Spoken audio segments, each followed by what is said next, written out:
This conference will now be recorded.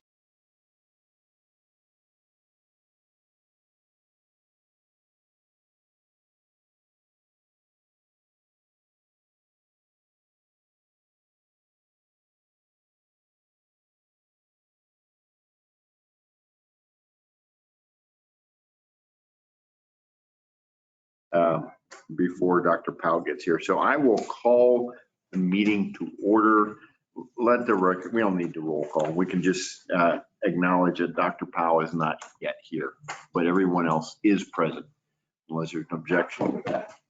I will now call for a motion on the agenda. I will so move to adopt the agenda as written. I will second A that. motion to adopt the agenda as presented, and I have by Commissioner Call and a second by Commissioner McDonald. Let the record reflect that Dr. Powell has joined us at 1:31. And any discussion on the agenda? Hearing none, I'll ask for a voice vote. All those in favor signify by saying aye. Aye. Any opposed, please say nay. Passes 5-0. Next, I'll entertain a motion on the minutes from the July 15th and August 19th meetings.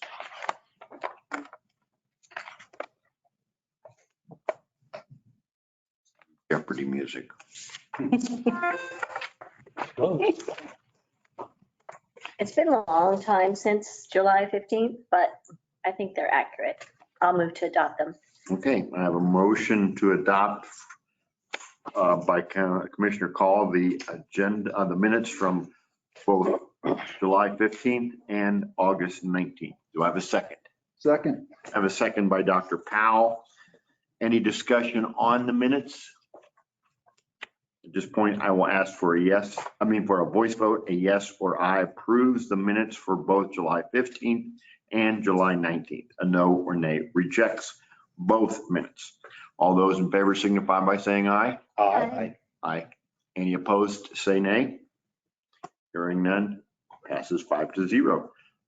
We're going to start with Christopher. Whoever, number 5. Oh, no, that's me. Okay. Sorry, that's a typo. Afternoon, Commissioners. I want to start with, there's not a slide on there because we don't need one, but I wanted to start with our newest addition to our staff and introduce Randall Overmeyer. Randall's been with us for 4 years. So he's been in on our staff for a while in the maintenance side. And as Mr. Massey moved out and we went through that process of hiring, we put him in Mr. Massey's place. So he's our new operations and maintenance supervisor. He was also doing interim before we actually picked him for the permanent, and he is doing a fabulous job. So welcome. Thank you. Randall. Welcome aboard. Well, not welcome aboard. Yeah, welcome. Congratulations, right? Congratulations. More headaches. Okay. So with that, next slide. So we'll start with air service numbers.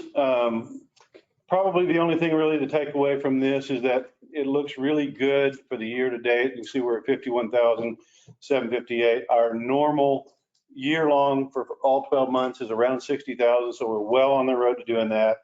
If you look at August, we're down a little bit from July. If you remember, the 2 months are up there now and I actually kind of like that. I think I'll keep doing that. Just rotate those and that way you can see them. But we missed 1 month, so it's on there now. But you can see we're down a little bit in August over July. Not sure what that is other than possibly the COVID Delta variant having its effect on people not wanting to fly.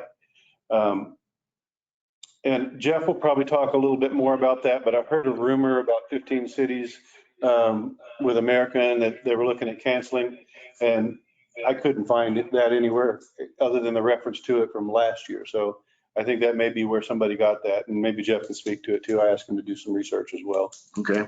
Which we'll get to in number 9. The schedule is changing a bit. It wound up down the very bottom there, but DFW is going to see a reduced schedule in November.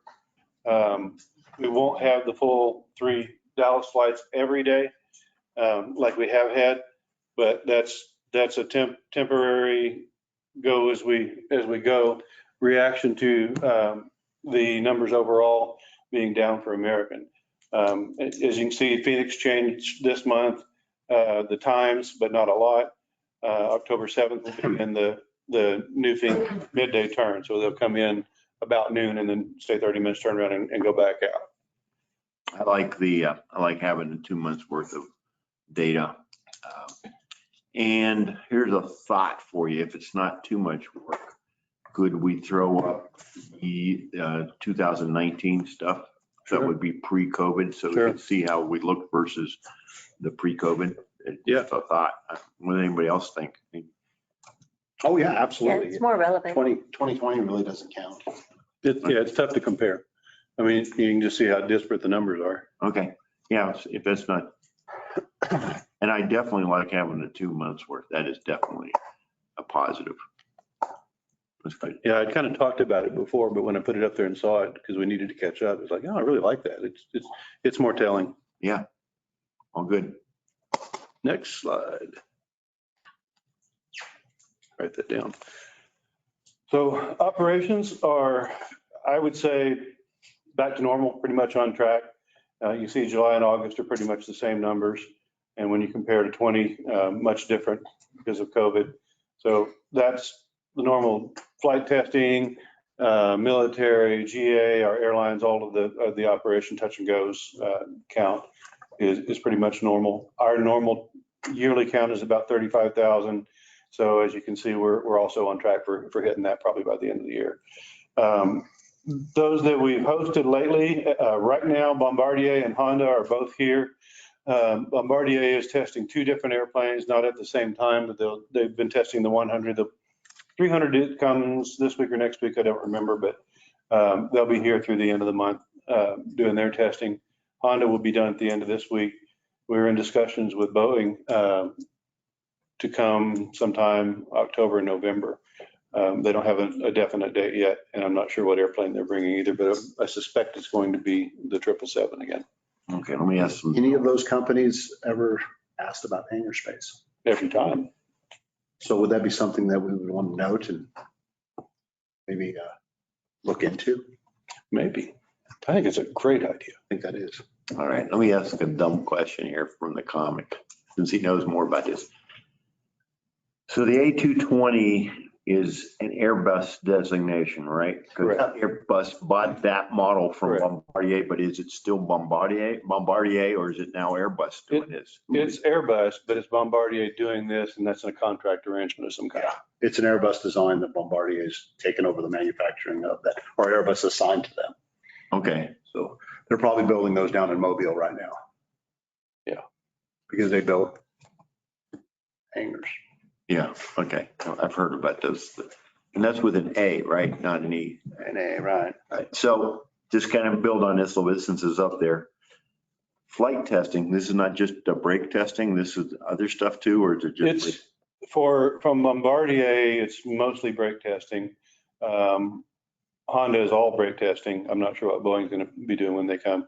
They're saying performance testing, but when you press them on that, it's Bombardier is a little mix, but mostly brakes, and Honda's all brakes. But that's because we have a special runway.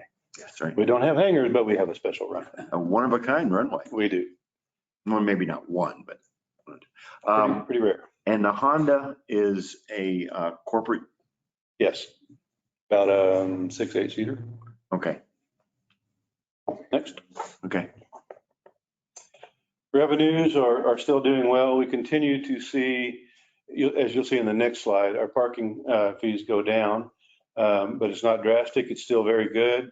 As you can see, our numbers for 21 on the parking fees are at 1.3 million, and they'll be on the next one, 1.39. Can we do these also for 2019 numbers? Yeah, we could. Because that would be, Yep. that would be helpful. Especially, I think the parking fees would be radically different for us. Yeah, they will be, and they're even different from 20. I mean, you can look at that. Part of that is because, so if you look at July 20 and July 21, the numbers are probably fairly close. It's on the next slide, 390 something, I think is what it was, but we'll see it on the next slide. So the numbers that are on the field are pretty close. But the difference is where the price went up in January. That's why this year's numbers are bigger. Landing fees, they're not that high right now because not much coming in, same as we've been seeing over the last few months, especially compared to last year. You were still seeing a lot of airplanes coming in. Flow fees are still high because we're dealing with the larger airplanes. Next slide for August. So same thing. So 391 is what we had at the end of August, still parked out there. And you can see those numbers are down a little bit further. We are losing one or two, mostly United airplanes, going back into service almost every day. Okay. So that number will continue to go down. Americans really not shipping a lot out, so I don't see that changing much. As the MROs talk to other companies and bring things in, we'll see the number fluctuate up and down. I would expect it to probably, and Matt may have a better idea of this too, but kind of stabilize between 3 and 350. Yeah. Their biggest problem right now for most of them, even American, is they got no place to put them. Right. As for maintenance, they're basically bringing them out as they have room for maintenance and as the load planning department. And then United said something last week or week before about the 777s with the Pratt & Whitney engines on them, that those aircrafts are all still down for Till 2022. 22, right? Yeah, 22 at earliest. Yeah. That's the one that blew up on the wing that everybody saw the video of. Mhm. So we have some of those. I don't know how many we have, but we got them in right after that happened too. United started moving them to Roswell. We already had a few and then they moved a few more in. I don't know where the rest are, but we'll have those for a while. The whole fleet's pretty much grounded. Yeah, there was 22 of those, I think, in United, if I remember my numbers right. That's what it was. And so whether we got all 22 or not, I'm not sure, but we do have a significant number of them. So is there another engine version? Oh, yeah. There's GE90. And The then the Trent, 115. Yeah. they put a Trent on there They too. can put the Trent 800 on there. Yeah. So those probably won't fly again. The Pratt & Whitney versions? Yeah. Can they re-engine them with, or is that too, Not cost effective. really? Be better off to tear them down and sell them for parts than. Interesting, Wow. But you never know. right? Somebody may come up Couldn't with even a use good them idea. for cargo, huh? They could, but then you still go back to the engine room. Yeah, I hate to, if you guys don't mind, I'm curious, what They did, had an uncontained failure on the C1 disc on that airplane. So it came apart and people had video of the engine burning on the wing and ew, It was all over the internet. yeah. Pretty cool. And then, the nose cowl came apart, Pretty cool. dropped debris you saw the nose ring on that guy's car, Mm-hmm. landed in his yard, squished his car. He got a new truck, I bet. Couple of films and stuff physically coming down off the airplane. Yeah, so it was a bad, publicity wise, it was a bad deal. Oh, yeah. It kind of, so everything else on that version, though, like the gear and yeah, it's all, common? Yeah. So there- I mean, There's they a have to market. repile on it Yeah. and they can re-engine it. I mean, it can be done. The re-engining could be done. It would just be a matter of somebody's willing to take on that expense, especially if it's a 200. Then it's like, well, Those were ERs, 200 ERs? I think some of them are 300s even. And if they are, somebody might go and re-engine them. Right. Okay. But then we need a hanger for that, right? Absolutely. Okay. And test cells. Test cell would be good. Super good. Okay. Next slide. Projects. So Southeast Waterline Project. That is still in design and I will toss the football over to Mr. Garcia. Mike Garcia, Armstrong. We got the comments back from Lewis's group on the preliminary drawings, and we got those back. We're working on them. And honestly, that's where we're at. We're hoping to have the final ones done in about a month. We should be able to get them done in about 1 month from here. And then we'll send the final set to Lewis and his group. And once Lewis is good with it, put the specs together and get ready to bid. So we go out to RFP for construction November 15th, something like that? Yeah.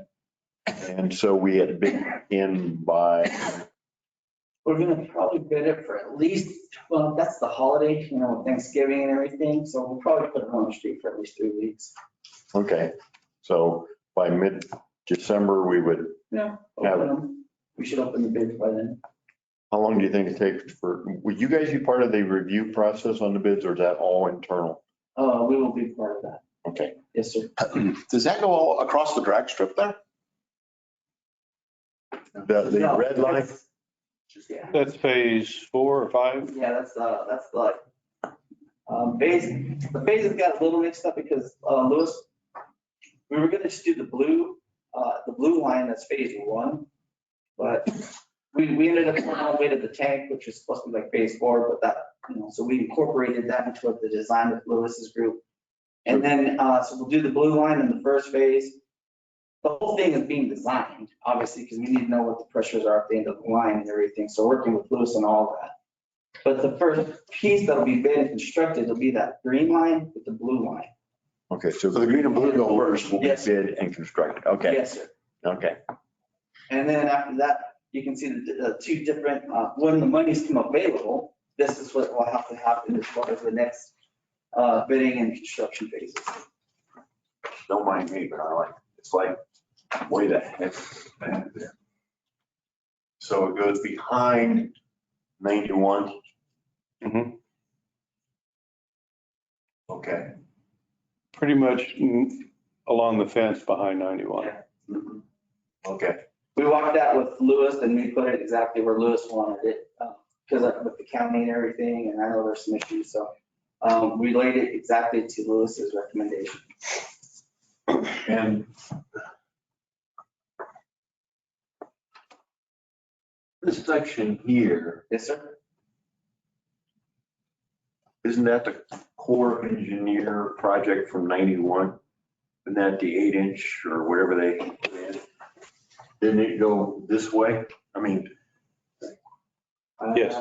Yes. I believe it is. It goes, it connected there and yeah, and it goes across into yeah, I think it the, was into the YO neighborhood. The alert, and it went all the way over to Y, to, Yeah. the road. Yes, sir. Okay, So you only got to cross one road then, basically. We're using. About two. You got to cross that one over there. okay. All right, good stuff. Yeah, and we're working with Lewis. Everything we do is with his direction. Okay, So we're just following his orders. And we're How big a pipe were they going to put in? How big a pipe? Right now, the study isn't done yet. Obviously, we got, we're running the hydraulic grade lines with Lewis's direction to change elevations, and we're still sizing it, to be quite honest with you. I think they're looking at a 14-incher. Oh, wow. so, And that's pretty common out there when you start getting out there in that area. Because the one is actually in, what's the street? The one we're taking. From the tank in, Feet of yeah, hand. that's 14-incher right now. Mhm. Got the fire suppression. Makes sense. all right, And there's one more slide on that too. I don't know if there's anything Yeah. different there. It's the same thing. I just wanted you guys to Different view of it. cool. the engineer drawings as they're cleaned. We clean them up. So, commissioners, questions on this thing? I'm thinking the next time we had an update would be after the bids are open or after the award. And I don't know, December 16th is the third Thursday in December, but that might be too soon, right? Yeah, okay. And we'll be working with Lewis as well on the bidding. Lewis is gonna dictate to us on how he wants it within the rules, so. Okay, how about if we tentatively put it down for the 16th? If it doesn't look like anything new will be known by then, Sure. we can bounce it to January, which would be the 20th. Okay. But I'd like us to.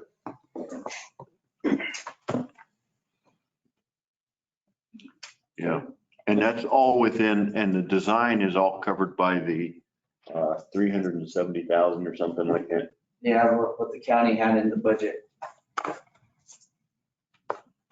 So the next project that we're currently working on is the baggage makeup room project. We've done part of that work already. We have removed the old baggage conveyor that was in the empty airline side, and we removed that closet that had been built inside of the room. So it's now an open room. The next thing is that the wall between the two come down.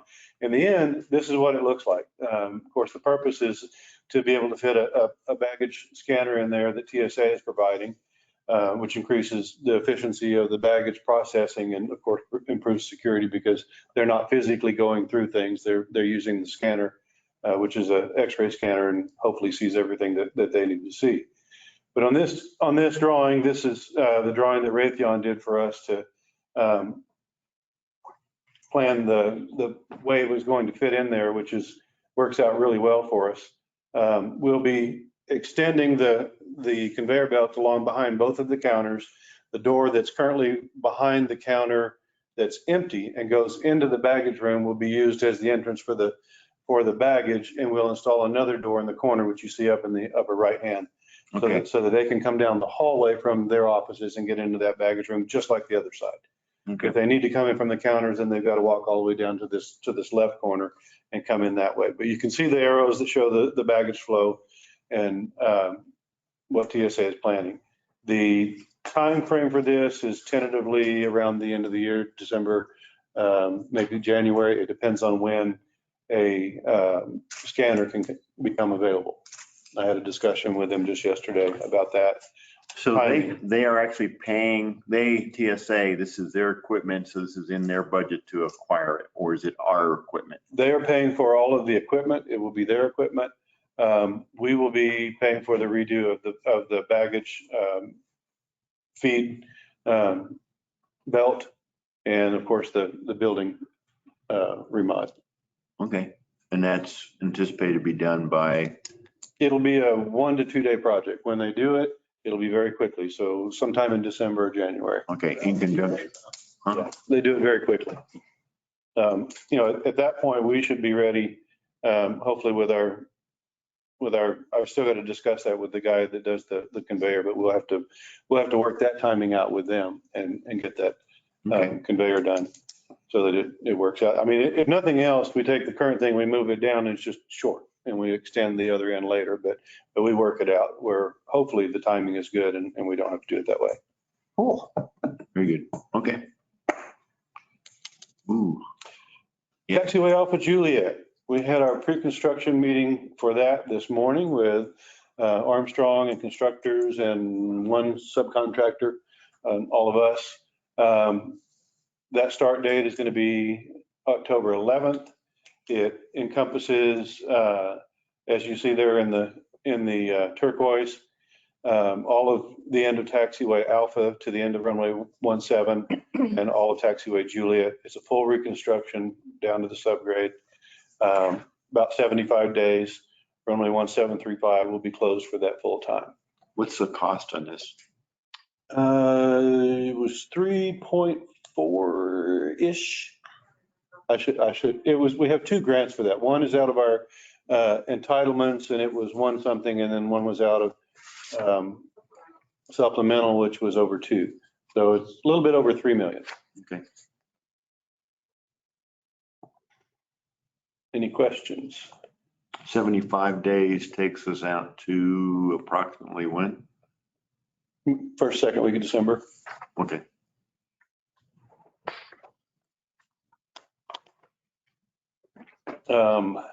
One more before we move on to Steve that I neglected to put on there because it's kind of out of sight and out of mind, but we haven't talked about it in a little while, but is the vehicle parking project that we're currently in design phase on. And I'll once again toss the ball to Mike to give us an update on where we are with the design on that.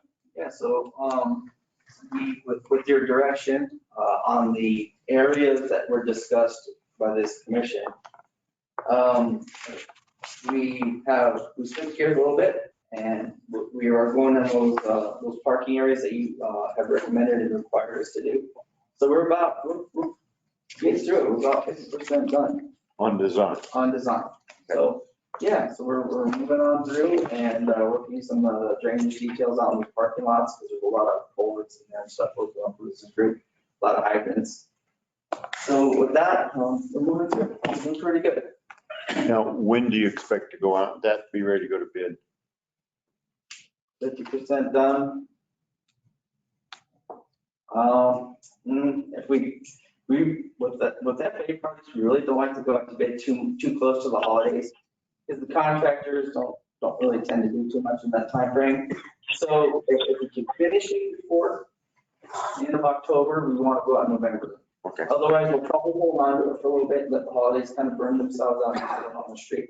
Because we have all that, so, we probably get better responsiveness from the contractors if we work with them on the timeline. So this was MAP money. Yes, yes. And it was about two. Okay. Couple maybe dumb questions. One, if it comes in over the 2 mil, the difference comes out of our pocket. Or we reduce the scope. Yeah. Okay, So then we do one lot. okay. If it comes in under 2 mil, what happens to the money? Yeah, that's the FAA.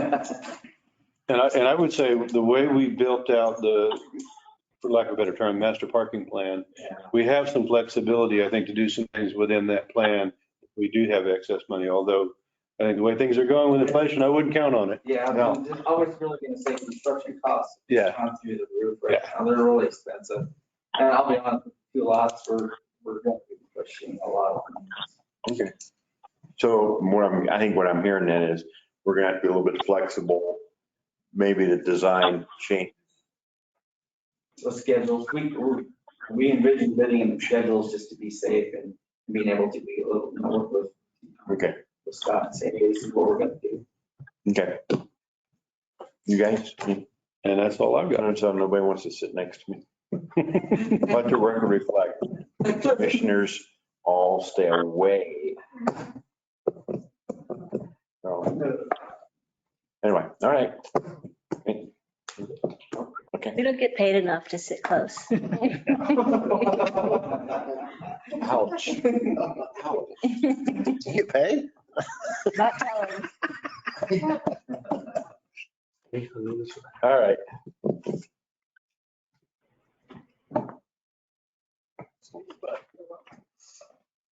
Okay, so under business developments, we've got June Air went out to California, and they are in negotiations to purchase a back shop. What they're wanting to do is move the back shop to Roswell. So we are going to be working with them on site assessments. We'll be looking at some potential sites.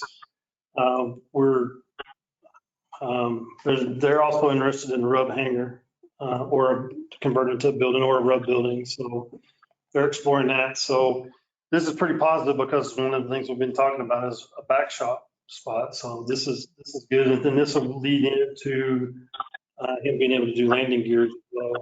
So this is a good thing. So we've got an investment company that's looking to invest in 2 engine test stands. They're wanting to see some stuff. So we're trying to provide the information that they're needing. And I'm probably going to lean on you guys too, if you don't mind. We have a DOD and State Department conducting experimental testing and Hang on, we have any way to mute that? It's the person that has to mute it. They have to Wait. mute it on their end.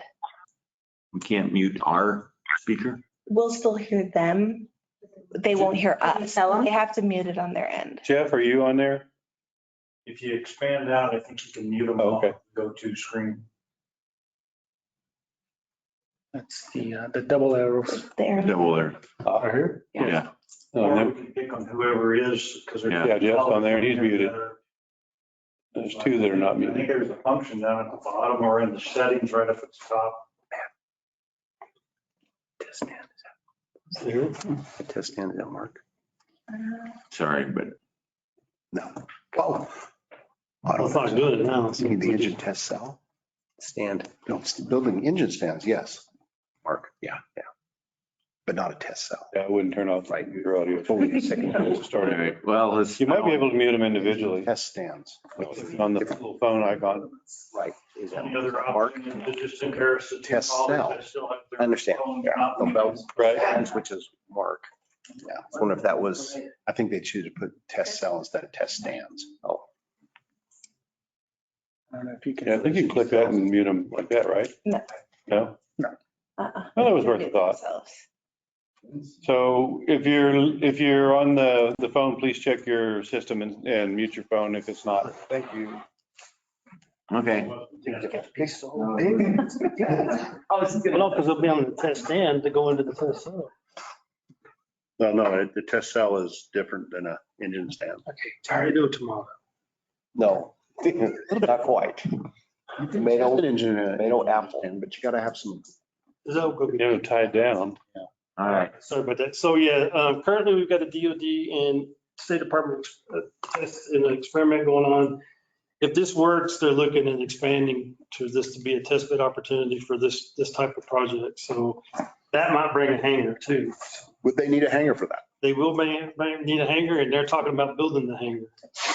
That's really good.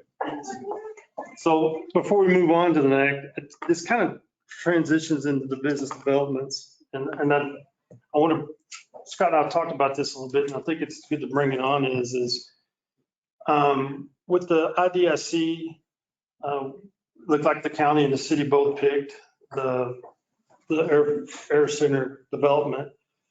What I think would be good is for the AAC to recommend to the commission to pass an ordinance, or however you guys call it here. Resolution to work with the county so it looks like we're coming united. Because one of the things everybody's saying is number one is that both the city and the county is not going to get it. And I disagree with that. If the county and the city are working together and we do this in that aspect to where it goes into the transition is we're the second largest airport in the state. And we have more to offer than the other. And if we start developing that attitude that we are the second largest airport in the state and not just Roswell, then we can't do things. I think if we have that united effort, that's going to help us get that 10 million. There is a way to do it, but it has to be a united front. And the reason I want to mention it here is that with Senator Lujan's visit, even he said it was going to be easier to get federal monies if we show that we're working as a team on this. So it is imperative that we come across as if we're working as a united front. And even if we don't get the state monies, if we're using this approach, then it's going to help us go for the federal monies as well. And that's my key thing is that we can bring this up in the new things for next month. But the key is that even when we're getting into strategic planning is we've got to consider ourselves as a big airport, not small and out of place. Because there is a lot of things. When we start dissecting it, you're going to see that we are a potential big player. We've got to get our mindset together, and then we will be, because we've got the land, we've got the runway, we have the ability to build, we've got the interest in it. We just got to combine all that and start focusing as a big player, not just a small town with a couple of buildings or whatever. So just food for thought as we move on. I agree. Okay. So resolution purpose, have we started preliminary discussions with the county? On that note, Mr. Mayor? the chairman of the infrastructure committee, Councilor Roebuck, has sent an email inviting the county to appear at the next infrastructure committee meeting to begin joint discussions. As of this morning, he had not received a response. So don't know where we stand with that, but Councilor Roebuck as chair of infrastructure has taken the lead in initiating that dialogue. So we'll see how this plays out. There's a lot of moving parts to state appropriations. And so we won't see where we end up. But I had conversations yesterday with individuals in Santa Fe. And we'll leave it at that. Okay. Well, it's a good thing that we, since it's on both ICIPs, that we do collectively together and try to find solutions to move the air center forward. So I think whatever steps are being taken are positives. Mm-hmm. So thanks for that. And correct me if you guys think I'm wrong, but I think the recommendation to adopt some sort of resolution or to send it to council from this group probably holds, it makes it a more important. What are you suggesting that it say? I think that's something we can talk about at the next meeting if we want to put it on the agenda, but Let's do that. I don't want to get too deep into that yet, but I think we should have a very serious discussion about that. Especially And since that'll it's give not us some on our time to agenda. think about it too, if we have a month to think about it. Yeah, we don't have it on our agenda, so we have to tread carefully. here. Correct. Oh, But, So, but a draft resolution, and we don't need to do all the whereases here. It's like, what do we want to, what's Right. the ultimate purpose? What do we ultimately want to say? And who is it addressed to? Is it addressed to the state or is it addressed to the county commission? That's, if the city council passes a resolution, whom are we trying to right. influence? And that, to a certain degree, I don't want to get into it, but that's, Too much. those are the things we need to be talking about. And let's make sure we have that as an agenda item in October. Yeah. A draft resolution for the council on cooperation on airport development. How about that? this kind of comes up against the ad hoc committee's report to the city about a joint powers situation.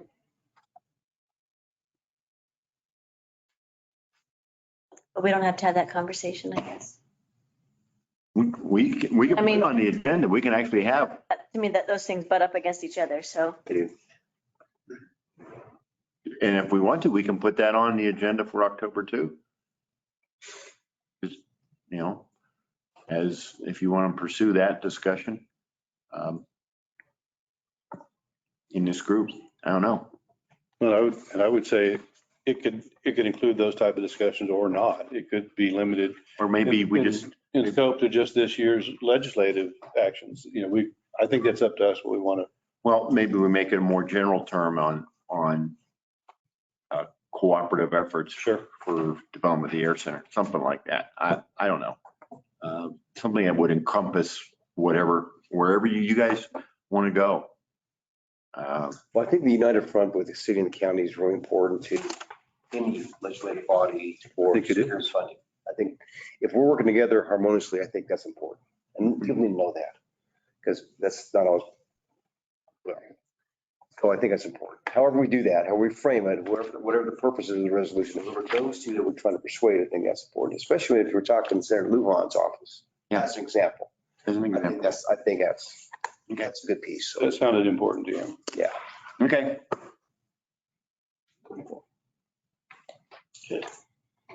So, strategic planning.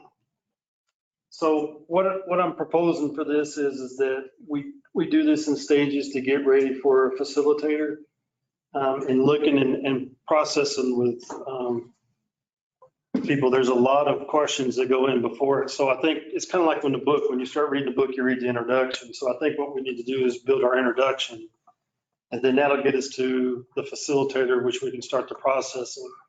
And I think if we're all on the page on these, the way I plan on doing this is that builds it to where we're all on the same page. And then when we find the facilitator, we've got reference to go back to.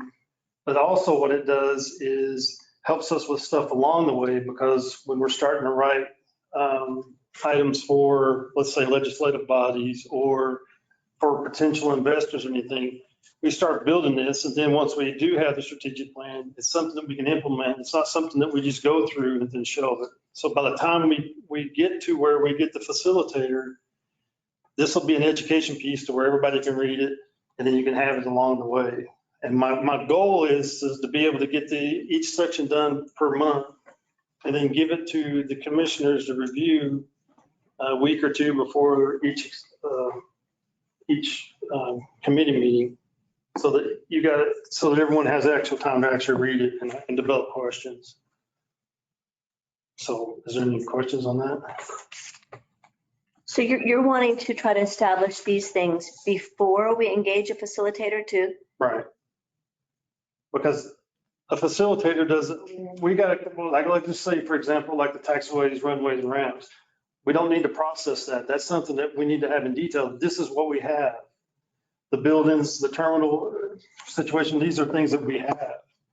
So then what we do is the facilitator can go into process like, hey, if we're going to remodel the terminal, or if you're going to replace a terminal or whatever, but everyone needs to know what those buildings are, because a facilitator, it's going to cost us more money for them to go in and do our building assessments. So basically what we're doing is we're giving you an introduction, and then the facilitator go back in the processes to see if there is anything that needs to be changed or how do we move forward. It was my understanding when Armstrong did the presentation a year and a half ago, that they start from square one and that they help us do all of this. I mean, that was my understanding. I still have the presentation. I've read the presentation. I've read through that manual Mhm. that Amy has. We're talking 1 month, that's 9 months before we can get started. I think that's going to put us so much farther down the power curve. Amy's right. Plus, I think that's what they do. That's what they do. So that's what strategic plan, this is strategic planning. Uh-huh. That is the process. Okay, that's the elements. Plus there's other things. But Amy's correct. The facilitator in that book anyway does all that. Mm-hmm.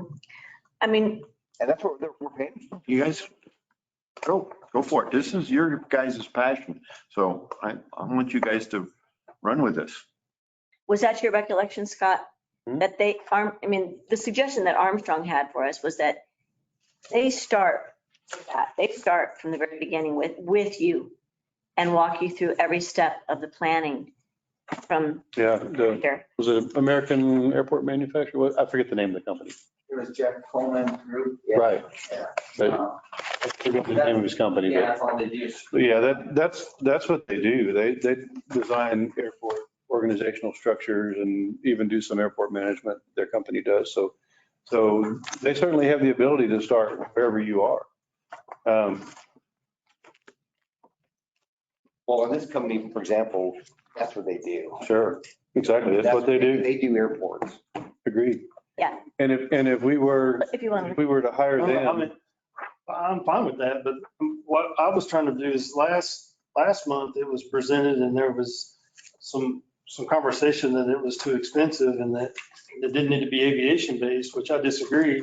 I think it does need to be aviation geared, because Sure. what we need is, exactly why. and why I was looking at it this way is, what I want to do is avoid it is, if we are not going to pick someone aviation based and we're going to go for less expensive, then we need to be quality, because what we don't need is somebody facilitating this that doesn't know the grant assurances or the FAA rules and Absolutely. regulations, and then we develop a business plan or strategic plan that can't go anywhere because it violates FAA grant assurances. So Right.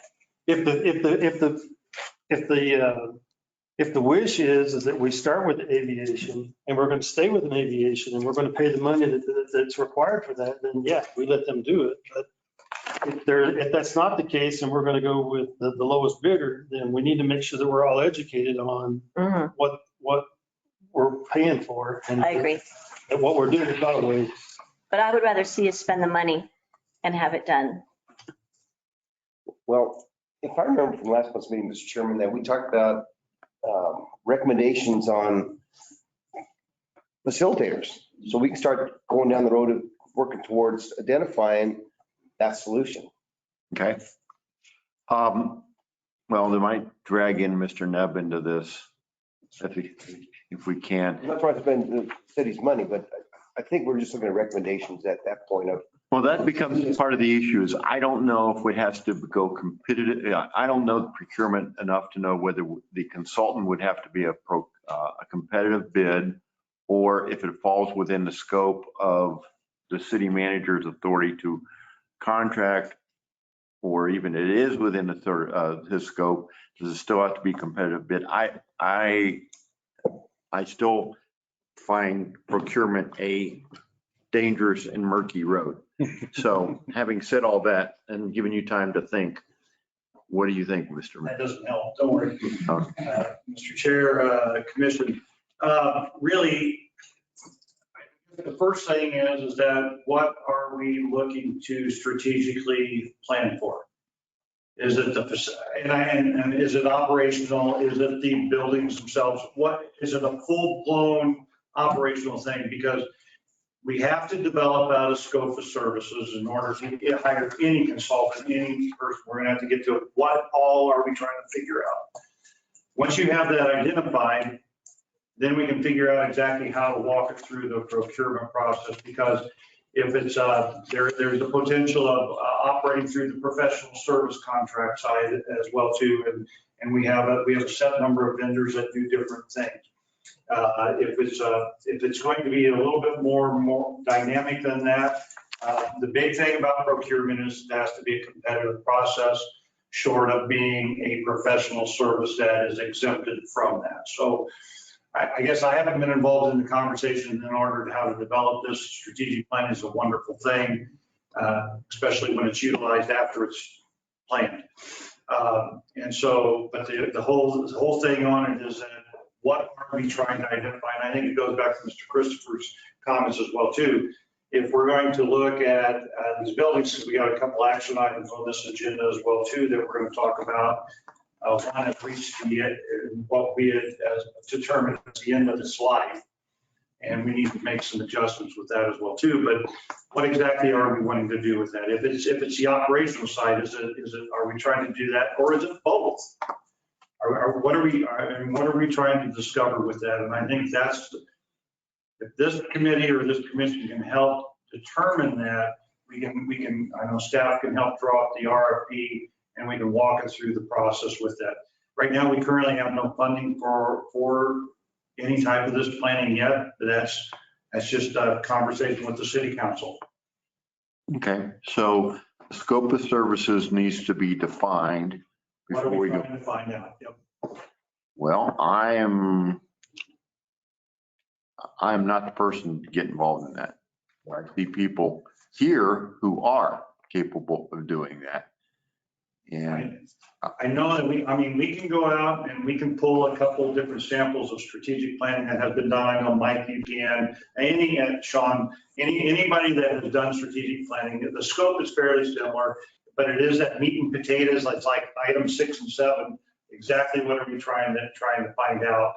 And so I would suggest that maybe you find a couple different models, bring them back, establish that scope of services, because you'll be so thankful that you build that foundation before we get halfway through this and this still doesn't meet anybody's expectations. okay, so who wants to take on scope of service draft? Nobody wants to step up. Staff will put together at least 2 or 3 different options of the steps that are involved in that. We're happy to do that. And just, Chair, can I? Yeah. This works. We can help this group. Obviously, this is an airport strategic plan that we're working with. How we do our airports. We work with a lot of airports that have gone through the same process. We can actually find some examples for you and just give, and you guys can do whatever you want with them. You can say, this is not what we want, or this is halfway, but we can kind of we have airports throughout the West. We go to California, all the way to Montana. And a lot of airports have done these that we work with. So we can ask them for what they did in RFPs and that, and give you examples. Let us do some homework on our end. Okay. Well, to do that though, we're going to need to have I would like to have something in the hands of commissioners. Let's be real upfront here. This is not my expertise. I mean, there different members of this commission have a passion and an interest in this, and I like the idea of the commissioners so inclined to take the lead on this. This is not my wheelhouse. This is my shortcoming. So I'm looking and let you guys tell me how you want to do this, and we will have it done. So tell me, this commissioner. Well, I'm happy to help. I know, but what do we do? What do we do? So, well, Joe's correct. We do identify the scope of what are we seeking from anyone. And Mike's correct. You know, we need someone, and so Steve, I mean, y'all are absolutely correct what you're saying. We do need we do need input from people that are accustomed to work on these types of plans, because they are a little bit different from your typical strategic plan. They're very unique in that regard with FAA assurances, like Steve said, and so on. And we have to put all that together. I'm happy to work with Armstrong and staff and whoever else wants, whoever else wants to. But if we don't get started, we're never going to get to the end. And we've got to start, because we've been talking this for a while. Long time. And Let's start then with the sample, the scope of service, that language. Let's start by, if you can provide us with some examples, we can sit down and look at what applies to us, what doesn't, and Okay. shape something up, at least to get the ball rolling, to get. Then let's do this. If you're comfortable with it, we make it an action item next month to approve a draft scope of services for a strategic plan for the airport. Would that sound acceptable to you guys? That we will actually take an action. In other words, we'll come out with something drafted, we tear it apart, modify it, do whatever, but then we send a recommendation forward to this. Mr. Chair, because this is on as a non-action item today, I think that is the most appropriate method, is to move it into an action. We will provide examples. We'll get them in everybody's hands. We can kind of review that. And then if it's ready to go, all we have to do is just formulate exactly what the final product is and make it. If you don't make it an action item, you'll never be able to come out of here without a recommendation. Yeah, so we make it an action item on next month's agenda, but, okay. Just a question, because out at the campus where we have capital projects, if we hire an architect to help us with the scope of work, then they can't bid on the project, right? Because there'd be a conflict of interest. So I just want to make sure that that's understood, that if we have a company or somebody helping us or providing us information to put into the scope of work of the project, then they can't bid on it. Sure. That would, We'll get the samples from the airports. Right. So. Well, but I'm just saying there's a perception, right? We are not asking Armstrong to develop out a scope of work for this. Right. They're providing examples from that, but I understand exactly what you're saying. Yeah, we don't listen to what Armstrong has to say.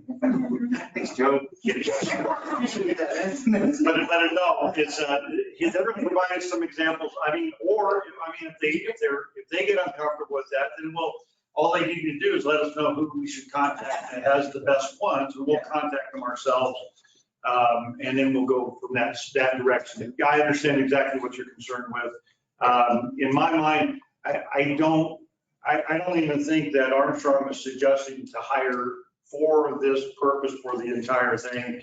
They just have some experience with that. Airports that are top to it. So. There's a reason why I avoid procurement. we have a mission statement already for the Air Center? no. Mission, vision? There is one that is utilized, because we talked about it at the task force meetings as well too. It's the only reason that I know that we actually have one, it's not listed on the website or anything. It is tucked away in that feasibility study from 2016. And we discussed, even at the task force meeting, that we needed to develop one that actually Fits. means something, yeah. There was one proposed. Yeah, and we did propose one at that point in time. We did. We've taken no action on that information to that level. But that information was gleaned out of the feasibility study, because the feasibility study that was adopted by the city council did have a mission statement in there. So I would say that we have one. It's just not, I don't know if it's really what we mean. So do we do that before we do the strategic plan or after? It actually comes out. Part of it. But it's the starting point. It will be the starting point once we get into the strategic plan process. The strategic planning is almost like an inverted triangle. It's a funnel. And you're just going to take all this information and you're going to bring it all the way down to something that at the end of the day, it should have goals that can actually be attained. Yep. So. Well, with that being said, what Mr. Christopher has up here is there anything missing that we should be considered. So, So when we talk about it. so Mr. Chair, I think that would be the consultant's role, right? These might be some areas that would be included, but as far as what else needs to be included, what else needs to be added, or if some of this doesn't need to be included, that'd be up to the consultant that would be hired to determine that in consultation with the airport staff. No, okay, so I'm thinking everything on there needs to be considered. Okay. Because I can't think of anything up there that wouldn't be appropriate. And Mr. Chairman, some of those plans that Michael and his team will find may have other areas that we have not considered. So Yeah, I think seeing those other samples from other centers might be of great value to help us whip down what we want to, what these areas should be or should not be. And it's just like Jeff in his presentation had said, and I remember this, he had said something to the effect of, you can, your strategic master plan can be anything you want it to be. It's just a matter of what you need for this. That's why it's so specific. You can't just Google one and find one and run with it because there's different things. Every airport is so different. And it sounds crazy. We talk about this, Mike, all the time about, runways, that's a common element, but that's about it. After that, every airport is so different. what's that phrase? I think I heard it. You've seen one airport? Yeah. Somebody around here says that now and then. Don't you have someplace to be? Oh, I see that. Okay, so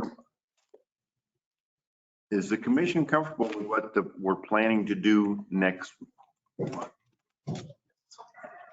Okay, If I may, Mr. Chairman, Mike, just let me know when you have something and I'll work with these guys or whomever. okay. I would like to, city manager, and we'll figure that out. And if you and Commissioner Call want to get together, that's not a quorum. You can meet together collaboratively and discuss stuff. You don't have a violation of the Open Meetings Act. So, not that I'm trying to exclude Dr. Powell, but it's, we I think have to watch it. Mr. Chairman, he's a valuable resource. Thank you. Volunteer. Okay, If you have time. let's go on then to item number 8. Okay, hangar project update. So this is real quick. You can see the check marks, what we've done. I was guessing on the geotech. Mike, where are we really on that? Are we completely done? On the geotech, no, sir. Okay, The survey, we are. The geotech, no. right. Okay, I was not 100% sure of that, but I threw the check mark up there with a note to myself to ask. But so geotech still needs to be finished. Obviously the design, Armstrong's working on that, and I'll let Mike flesh out anything we need to here in a minute. The phase 1 environmental, we've already started. It's due middle of October to be finished. We are in lease negotiations. We've sent a lease over, they sent it back. There's a lot of red lines. Our legal department is going through that. Our legal department is also working through finalizing an MOA for that time frame before the lease begins. The intent, of course, is with the lease is that they don't begin paying land leases until the construction project's over. While we're doing the construction and they are, then that will be covered by the MOA. Obviously with construction being the last phase of what we need to do. And Mike, if you've got anything more that you guys have talked with Robert, so on and so forth, here's your chance. No, I know there were a few on the site plan, some minor changes we all got, and we started a few things that we just got those yesterday. So we'll start looking at what changes were made on the site plan. But Santa's gotten most everything they've asked for lately. They've got the legal description that they asked for.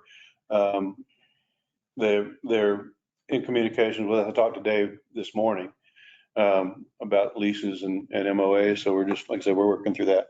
And we did get the utility drawings that Lewis wanted. Yeah, we sent those out yesterday. He's gonna send them out to his group.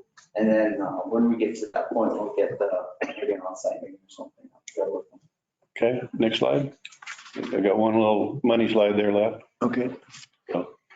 That's, these are the two that, if you guys remember, that we were working on before, just to show the phasing. This is the phase one that we're actually working on now, where we'll redo the ramp stuff and Rob will build the single bay hangar.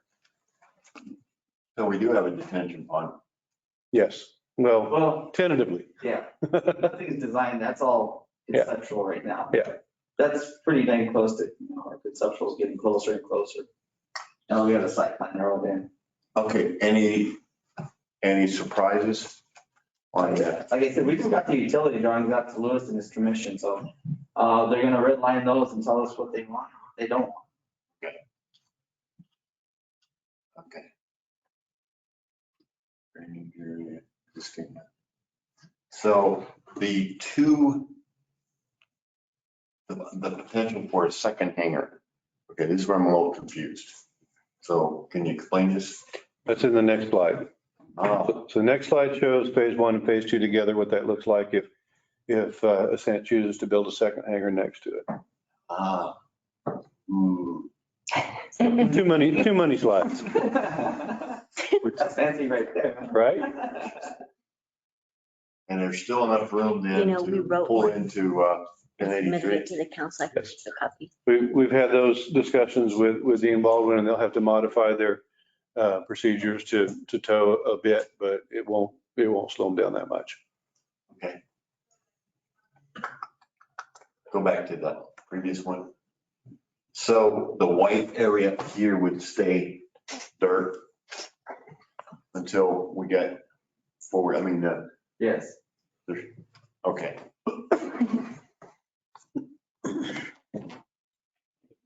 Okie dokie.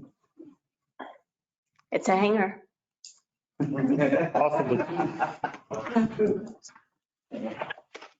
And Our new landing gear shop. okay. Yeah. All right. And Jeff, you're up. All right, sounds good. I appreciate it. Can you hear me? Yep. Perfect. You want to go to the next slide? So overall, essentially, we've got a air service industry update, real high level, just kind of level setting some for you guys on where the industry is kind of going and how that's going to impact us going forward. As you can see here, going from back in early 2020 through today, what is kind of happening with the by region departures. And as you can see, it's kind of a tale of two worlds. For those going to Mexico and to Latin America, it is fairly well back to normal, pre-pandemic levels or above it. Domestic overall is still down about 20% as of September for departure changes, but the rest of the international is still lagging behind quite a bit. If you want to go to the next slide. So as the capacity came back, demand came back as well for the most part, essentially starting in mid-June through the middle to beginning of August. We essentially had a load factor that equaled to 2019.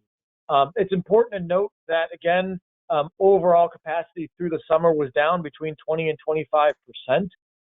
So while load factors were relatively back to normal during that period of time, passenger numbers were still obviously down quite a bit because there's a lot less seats in the marketplace.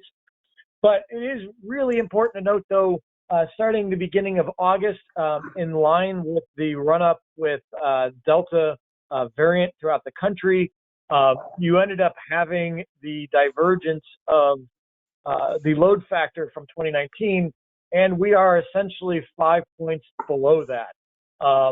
Looking at kind of advanced bookings from what people are saying, still, again, at best case is 5 or 6 points below, may end up being worse than that. again, depending on exactly how things shake out here over the next handful of weeks. Next slide. So when you look at it again, as I talk about, load factors are kind of back to normal. Passenger numbers are down, 20, 25% this summer. One of the things that's kind of even more important at this point in the story is revenues and driving that profit or losses. Airline revenues for July of this year were still down 24% versus where they were in 2019. June was 30%, May was 45%. You can see going back in time to about 92% down in April of 2020. The key on this is because of the reduced capacity, because of airfare changes, A4A, which is the Airlines for America, essentially the lobby firm for the airline industry, is not thinking that revenues will even be anywhere back to normal till at least the end of 2022. And that, again, makes some big assumptions that things continue to improve. Next slide. So we look at, again, back through the passenger numbers. This is the TSA throughput, in large part just because, again, passenger numbers tend to kind of lag behind in data we can see outside of TSA by about 2 or 3 months. We can see TSA numbers essentially through about a couple days ago. And so looking at that, again, we're seeing a concerning divergence. You're seeing in 2021 a very significant downward trend. While we saw it in August, which naturally fell through, normally you get right about Labor Day, you start coming back up and you start going back up into, the October timeframe. At this point, we're seeing essentially a different divergence of that. We're seeing a trend that's essentially flat or even declining in middle of September instead of a normal increasing as we start getting into a little bit better fall period of time before we get into the winter. So that is a bit of a concern. Oops. It's doing that automatically. I didn't do anything. Problem. I don't know What what I'd say. I can't even get this to work now. Use the arrows. Oh, that's what happened, part of it. Yeah, it jumped out of presentation. There we go. And so, again, we're looking at about 30% down. Again, we got to that, 20 to 25% down at a couple of different points during the summer, but we are kind of stubbornly stuck at about 70% of 2019 numbers here. And it's really, for all intents and purposes, been that way for the last couple of months. Next slide.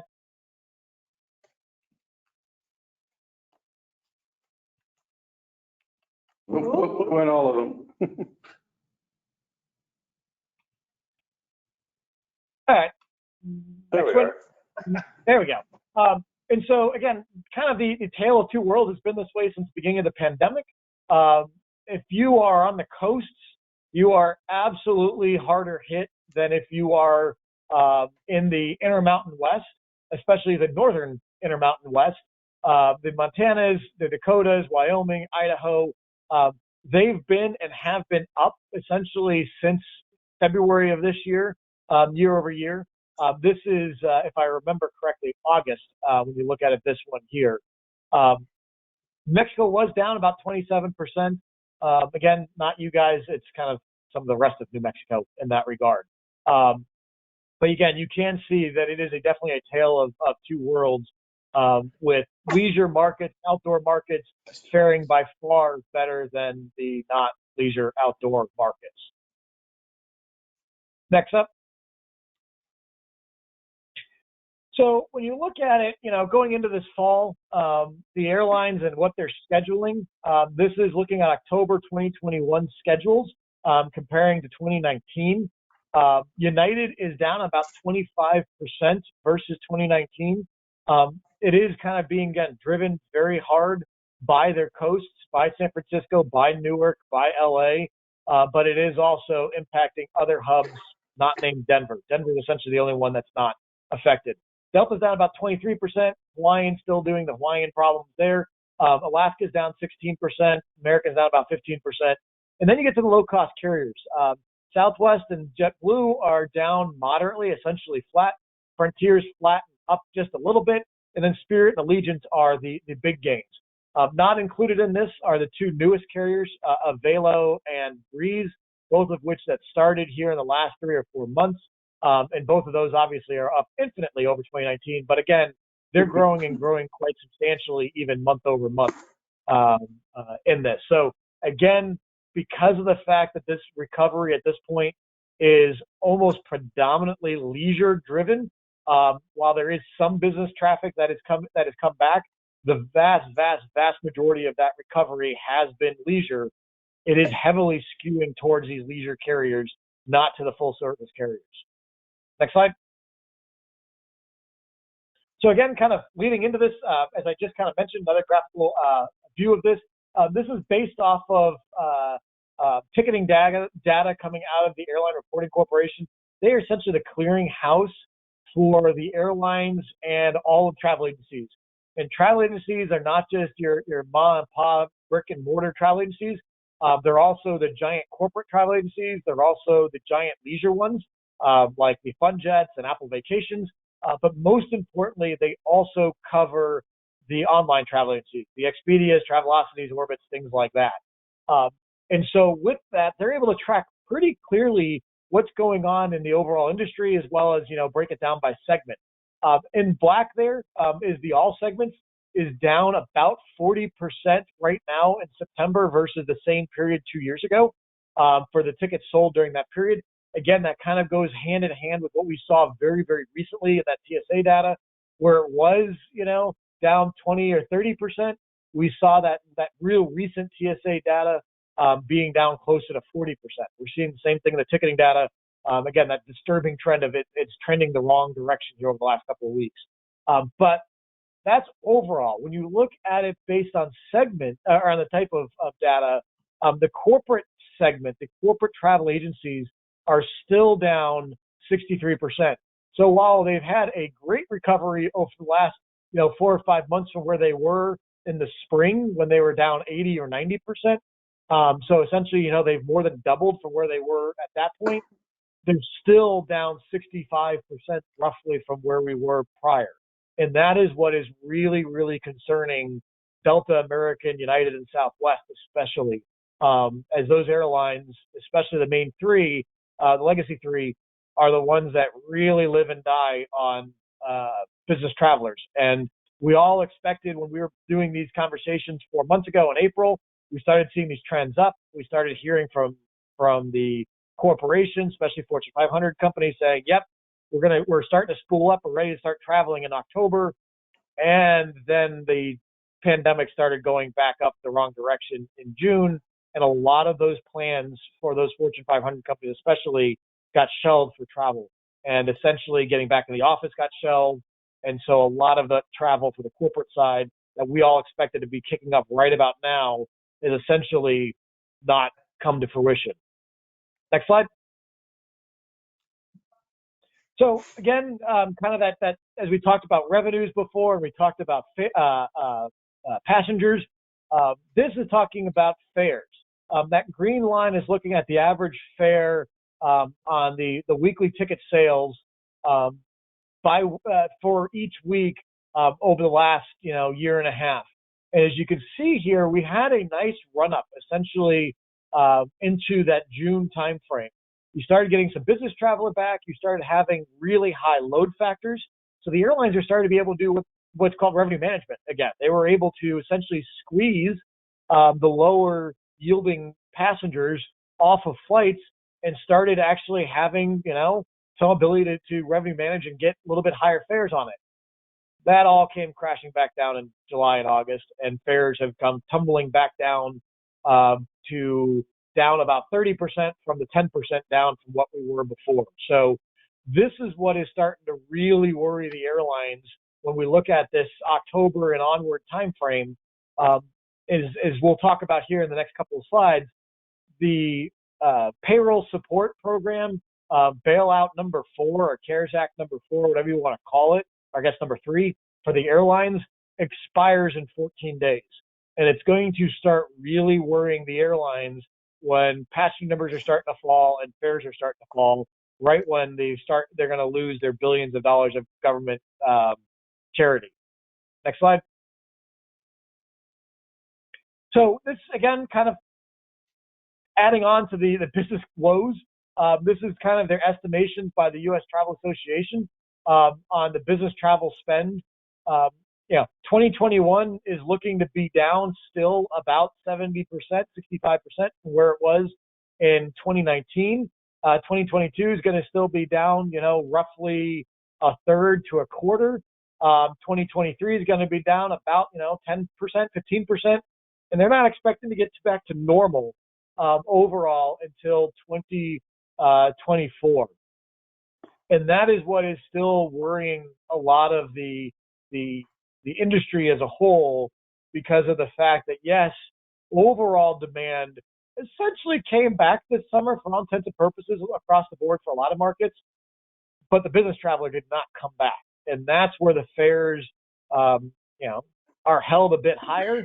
That's where a lot of the revenues are generated by the airlines, and a lot of smaller markets, not necessarily Roswell. Roswell did very well there this period, but a lot of smaller markets, especially on the coasts and in the kind of Ohio Valley area, are really going to have a lot of troubles this winter and next year if the business traveler does not come back. Next slide. So with all that being said, as Scott kind of alluded to or mentioned earlier on the kind of the high level discussion of the air service, American did increase or does increase Phoenix service to twice daily in October. Blame the pandemic that it was a 1 month short-lived experiment, and they are pulling a lot of capacity out across the board in November because of the weak bookings that they're seeing and the frankly lack of the federal gimmies or federal payouts in that time frame. So Dallas will drop to 2 times daily during that period. Phoenix drops back to 1 time daily during that. My last conversation I had with American a couple of weeks ago is they have absolutely no idea what they're going to probably be doing in December and January. It is yet to be seen. So we don't know if, the November 2 times daily for Dallas is going to stick and they're going to change December to that, or we're going to be back up to our 3 times a day. We also don't know if Phoenix is going to come back to twice a day. Right now it's in the schedule for December at once. I would assume it's going to stay at 1. But again, we don't know, in large part because we just don't know what the airline industry is going to do. As Scott also alluded to, I had not heard this rumor, but it doesn't surprise me if there is a rumor flying around about potentially some markets under pressure. I suspect that those are not that's being generated by the previous one almost exactly a year ago. So timing wise, I think that's probably what people are digging up and seeing. Past news articles on that. But I would highly suspect those conversations are happening in the background in DC to your congressmen and senators around the country saying, hey, you like service to XYZ market. We need to be thinking about potentially bailout number 4 because, pandemic's rearing its ugly head yet again. For better or worse, I'm leaving, side comments off of that one, but I would expect that conversation is happening based off of where we're seeing bookings trending right now, going very much the wrong direction. So again, expect massive loss. I mean, the airlines all lost a lot of money this summer. Some of them sort of kind of came close to breaking even thanks to the federal government bailouts. 1 or 2 airlines actually made money without them. But everybody is going to lose a lot of money this winter and fall without those bailouts because of what's going on now. The next bullet point, and this is kind of I feel like I've been saying this every 3 years, but we are pilot shortage number 4. It is rearing its ugly head as well. Essentially, the airlines all during last year kind of knee-jerked a little harsher than they should have to try to buy out a lot of pilot retirements. They did that, and then this year they ended up going we kind of bought too many people out, and we need to get some pilots back in. And because of the structure of the buyouts, they weren't able to bring those folks back. So the only place to backfill pilots is to pull them out of the regionals. And so the regionals were also, you know, a little fat on staff, but they kept a lot of them around, hoping that they were able to weather this a bit. And they are now losing pilots faster than they can get them back in yet again. We are waiting to see kind of how this really shakes out here this fall. But as of a couple of months ago, the airlines were getting very, very nervous, but they just didn't know what this fall was going to entail. So the actual pull down with COVID and that rearing its ugly head again may actually help a little bit on the pilot shortage, but it is likely going to be affecting United's growth next year. American's potential growth next year will be affected by that. The other piece of this is, just so you guys are kind of aware, we are constantly having conversations with SkyWest, with United, with American. We have reached out to all of them regarding meetings this fall.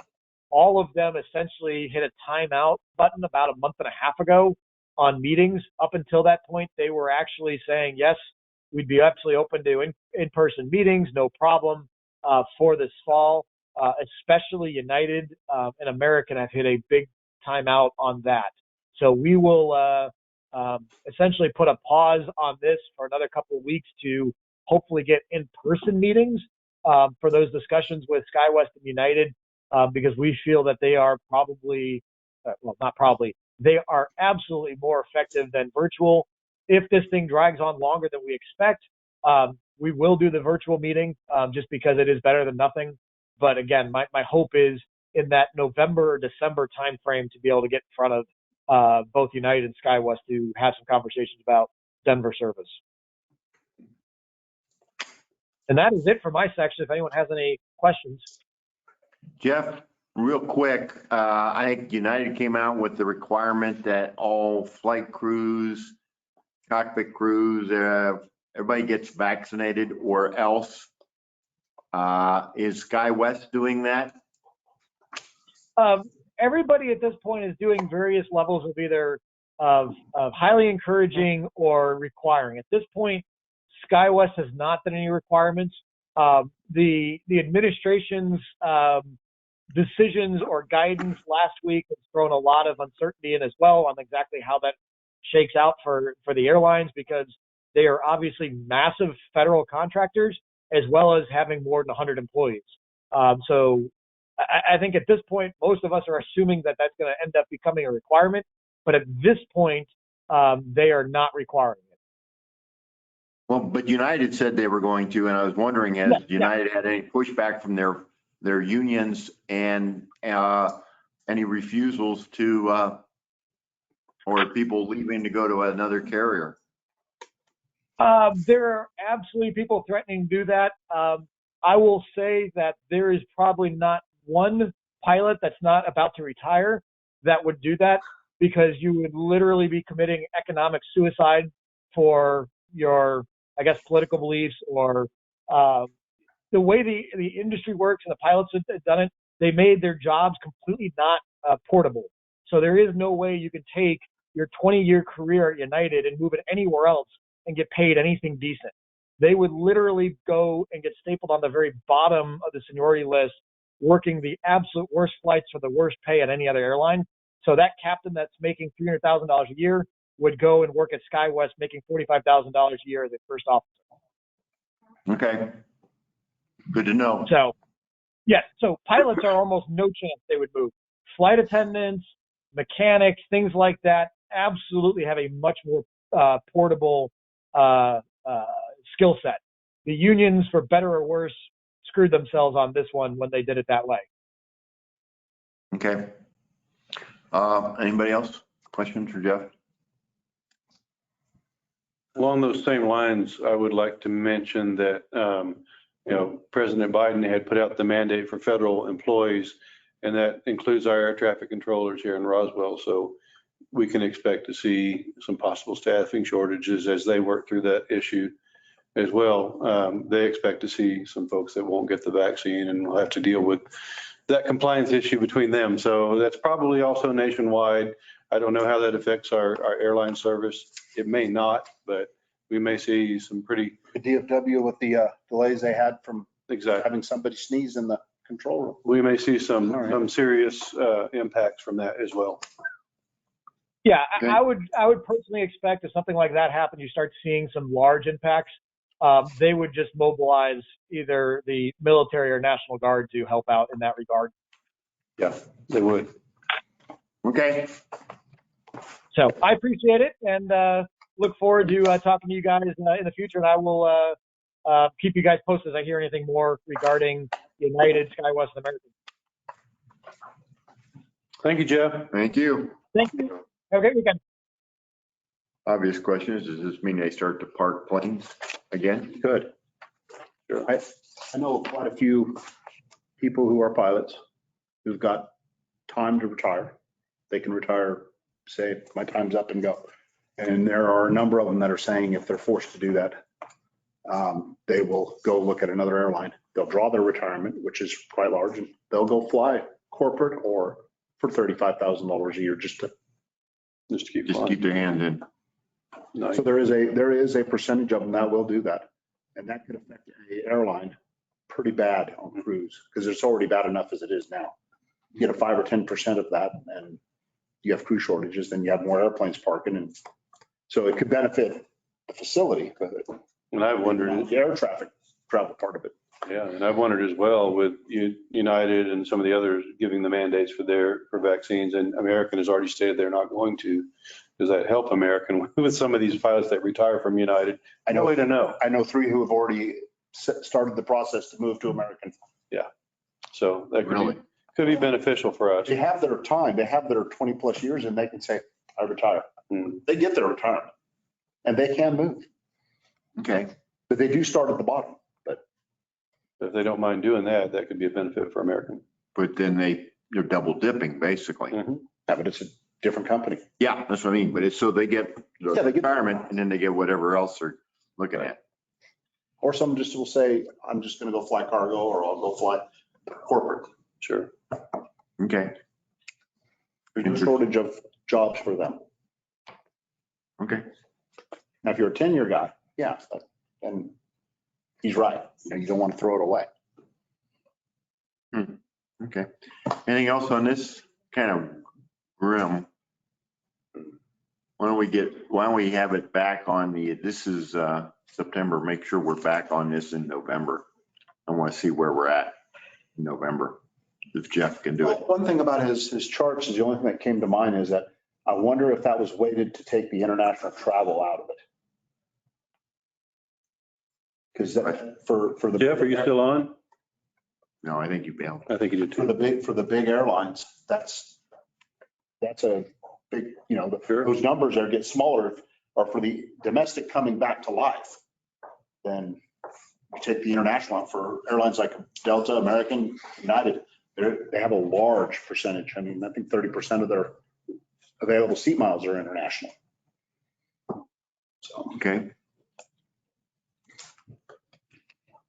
Fair enough. Anything else on this? Can we move on to item number 10, Mr. Stark? Number 10. Fuentes. We'll introduce this one and a little background on this resolution and the purpose for it. I think probably most of you remember. If you don't, I'll refresh your memory that basically we got 2,500 acres of water rights from Walker Air Force Base when it came over from the Air Force to the city. Over the years, what has been done to account for that revenue going into the airport fund has been to redirect all of the billing revenue from water and sewer from what was the old base into the airport fund. That does not properly account for maintenance and infrastructure investment and so on and so forth that goes into that infrastructure over time, which should normally come from the users of that water. So this is a proposal to simplify and correct that by moving that revenue back into the water fund and having basically to stay compliant with FAA's grant assurances that the water rights that are owned by the airport have a compensation for that water being used, and the money comes back to the airport fund from the water fund. And with that, I will toss to Mr. Fuentes. Mr. Chair and commission members, I think, Scott pretty much covered the meat of the resolution. The only thing I would add is, as Scott stated, I think one of our goals with what we're trying to do with our enterprise funds is to really separate each of the utilities and make sure that the user fees are paying for is self-sustaining, all of the operations, capital improvements, and so forth. With the issue with both water and sewer, again, as Scott alluded, all of the fees that are received from the customers out at the base are all going to the airport. So this resolution essentially sets aside, recognizes that revenue, but it shifts it to having to be paid annually, which we will be doing as the present value is $548,699, and that will be a budgeted item under the water side. And of course, all of the user fees for the customers out at the base will be deposited with the water fund and the sewer fund. Solid waste does go already to their fund already. So this makes it a lot cleaner, and this will be a budgeted item every year if approved by the city council. Thank you. Joe, you want to jump in here? Yeah, just maybe I'll just piggyback on top of that as well too. So our current method of doing the charging through the utility bills, there is no, with the indenture document and everything, there was no criteria as to what this was. In the indenturement document back in 1967, the document stated that everything from the base remains with the air center. And then, of course, the city started utilizing, and then 53 years later, I believe that we ended up actually just charging the utility users as a way to move that money in there to recognize that, but there is no criteria in the indenturement document that says this is the way to do it. So we go all the way back to the water rights came over from with the air center as we acquired the base. And so this actually simplifies the entire process, because I could never find a rhyme or reason as to why, when our utility rates go up for utility costs, for the cost of the utility, why the utility rates go up at the air center when that money it does not utilize for the utility as well too. I know the mayor's handed out his white paper as well too, and I don't discount exactly what he's saying in that. The challenge is right now, and this resolution actually doesn't change any of that. All this resolution does is it says we are recognizing that the water rights received from the Air Center Air Force Base were acquired for that purpose. The city is utilizing those, and we've established an acre foot price for the use of those water rights. It, just so you know, and you can see it in the parentheses there underneath section 1, we are committing $548,699.34 from the utility fee structure to the base at this point in time. So that is how we selected that the per acre foot for the 2,500 acre feet of water is at a $220 acre foot price. The intent was to not negatively impact the air center or negatively impact the utility as well too, was to keep the balance across. This establishes a price per acre foot of water out there. And I'll let the mayor introduce what his feeling is within the white paper. I don't disagree with it, but I don't think making this clear as to why we are providing the funding from our utility to the air center will work in our benefit as in the long run. So I'll leave it at that, Mr. Chair. Okay. Thank you. This is a rare event. I want everybody to take note. Mr. Nebb and I disagree. Seriously, I have advocated for changing the way water billing at the air center goes for over 2 years. Dr. Powell, the water you get billed for out there does not go to the water fund. But if the water line breaks, who repairs it? The crew from the city water department. They are responsible. Those water towers, as a $7 million project that the air center put $0 into. $0. That was a loan taken out. It's done by the city engineering staff, and it's paid for by all the other customers. So basically what I've, in my write-up there, what you guys have, when Walker came to the city, there was a separate water system and a separate sewer system. They were not connected. In 1974, the city's this base sewer system was shut down, and a 10-inch force-feed line was built to take it to the water sewer treatment plant run by the city. So it took, the city wastewater took over that responsibility, carried that burden.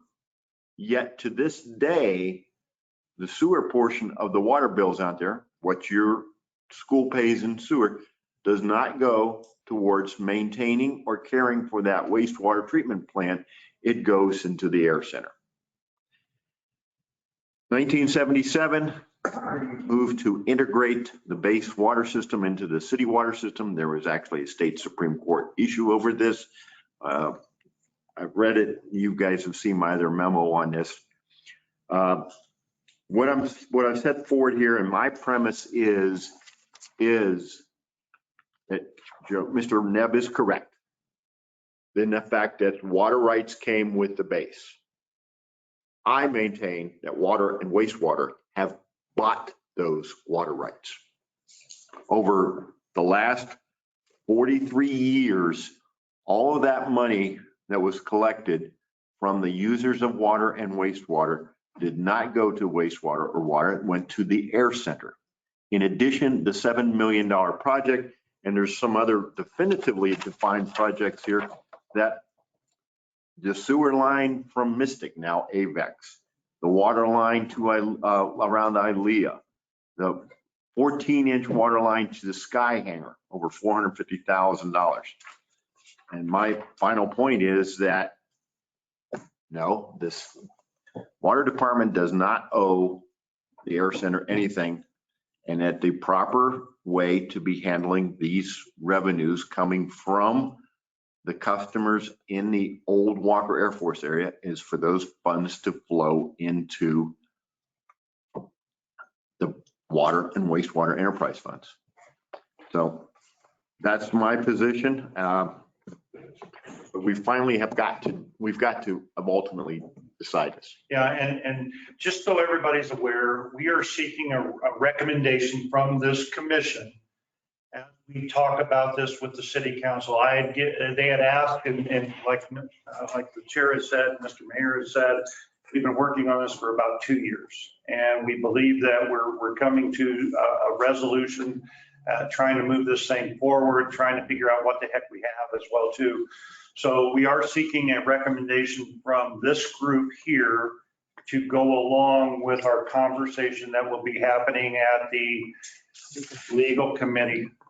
And then potentially as we see what the city council wishes to do, it has the potential of going to be considered by the city council after that conversation at the committee level. So. All right. Yep. Just a couple of questions, and I don't know, Mr. Nebb. So the 548,000, what would it be used for at the air center? And then if you take the 548,000, what's the impact on your current operations in the city? The 548,000 currently and this doesn't change what happens at the air center, but this money, what we call it will come from a different source. So this money at the air center goes right into the operations fund, and it pays for general operations out at the air center. It is considered revenue within there that goes along with any other funding sources that we receive that we're providing out there. So this counts as revenue. So some of the salaries, a portion of the salaries, a portion of the operation, electricity, utilities out at the air center. That is what this money is covering.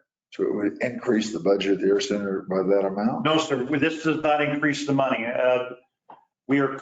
All it does is that we are currently using utility bills to make up this money. And I'm saying, and as Mr. Mayor says as well too, we should not be using the utility bill money to pay for that. I backed it up and said we're going to pay for the water rights that were acquired by that. So There is no change with with the budget of the air center with this resolution. It's just that we're actually paying for the water rights rather than saying that the utility has to cover the cost based upon you being a customer out there. So it's just changing the line item names, basically. It's a. Yeah, and actually, because we can't find any evidence of exactly how this came to be in this manner, this establishes a direct thing. So even when we talk about going and speaking with the FAA, saying, you know, for 43 years, we've been paying into the system. I think this doesn't affect that argument, but I think what it does is it cleans up why did we do this in the first place? And I maintain it. The reason why we did it in the first place is because it was two separate systems. Mhm. When Walker came to the city, it was a separate water and a separate sewer. So in a sense, it made sense. Now, at what point did city water department replace the base water department as far as staff? There's still a line item in the air center for water. Mhm. Supposedly there's what, one man, Mhm. one FTE, Mhm. which you guys don't hire, No. but it goes over to it's a convoluted mess. The fundamental difference, I would argue, between Mr. Nev's approach and mine, and the only real difference is Mr. Nev maintains that the water folks continue to reimburse the air center for the water rights that came with the base. My position is, nope. Those water rights have been bought. They've been paid for. Free and clear, belongs to the water department. And ultimately, this is not a decision. This will be a decision made who knows where. In all honesty, we could have whatever we do, there could be some kind of interaction with the FAA. We don't know. We are in New Mexico and water is for fighting. That's right. Water is for fighting. Why don't we just come to an equitable agreement is we sell the water rights back to the city for $5,200 each and then build a hangar. We've already paid for the water. That's past is past. You can't change that. So is the air center going to pay for that water tower? No. $7 million. That comes out of the water users elsewhere in this community. And see, I'm sorry, I'm not just the mayor of the air center. I'm the mayor of all of Roswell. And most of Roswell is getting a raw deal and What does has. the water in Roswell run? Hmm? What is the water in Roswell run? I mean, how much per? Yeah, I mean, what's the average? Is it expensive or? No, we're like one of the cheapest waters around. You should see what Santa Fe charges us. But enough. You guys have, we have this. What we will need to do is entertain a motion to adopt the resolution. We could then amend the resolution. We can approve it. We can reject it. This is an action item. So go at it. What's your thoughts? I move we adopt the resolution. I have a motion by Commissioner Powell to adopt the resolution as presented. Do I have a second? Do I have a second? Because if I don't have a second, it will fail without a second. All right. I'm going to second it, even though I disagree with it, because I think we need to have this discussion. So we have a motion and a second by the mayor on this resolution. I want to hear, we need to talk about it. What are your thoughts? Isn't this the same issue we discussed a year and a half ago? Yep. Mhm. Yeah. All right. Sheriff, please. Well, for one thing, we just got this today. Right. So I don't think we should take any action on it today. I mean, there's too much there to look at, in my opinion, for us to be given this information today and be asked to move on it, make a recommendation on it. I really need to go back. I did a lot of research back then on this issue, and I need to go back and look at my notes and look at my research on what we discussed, because the result of my presentation back at the time was that this was not moved. I mean, we didn't move forward with this because there were questions about, misappropriation of the water and or the revenue from the water from FAA ownership. I mean, the FAA through the indenture has control over the revenue.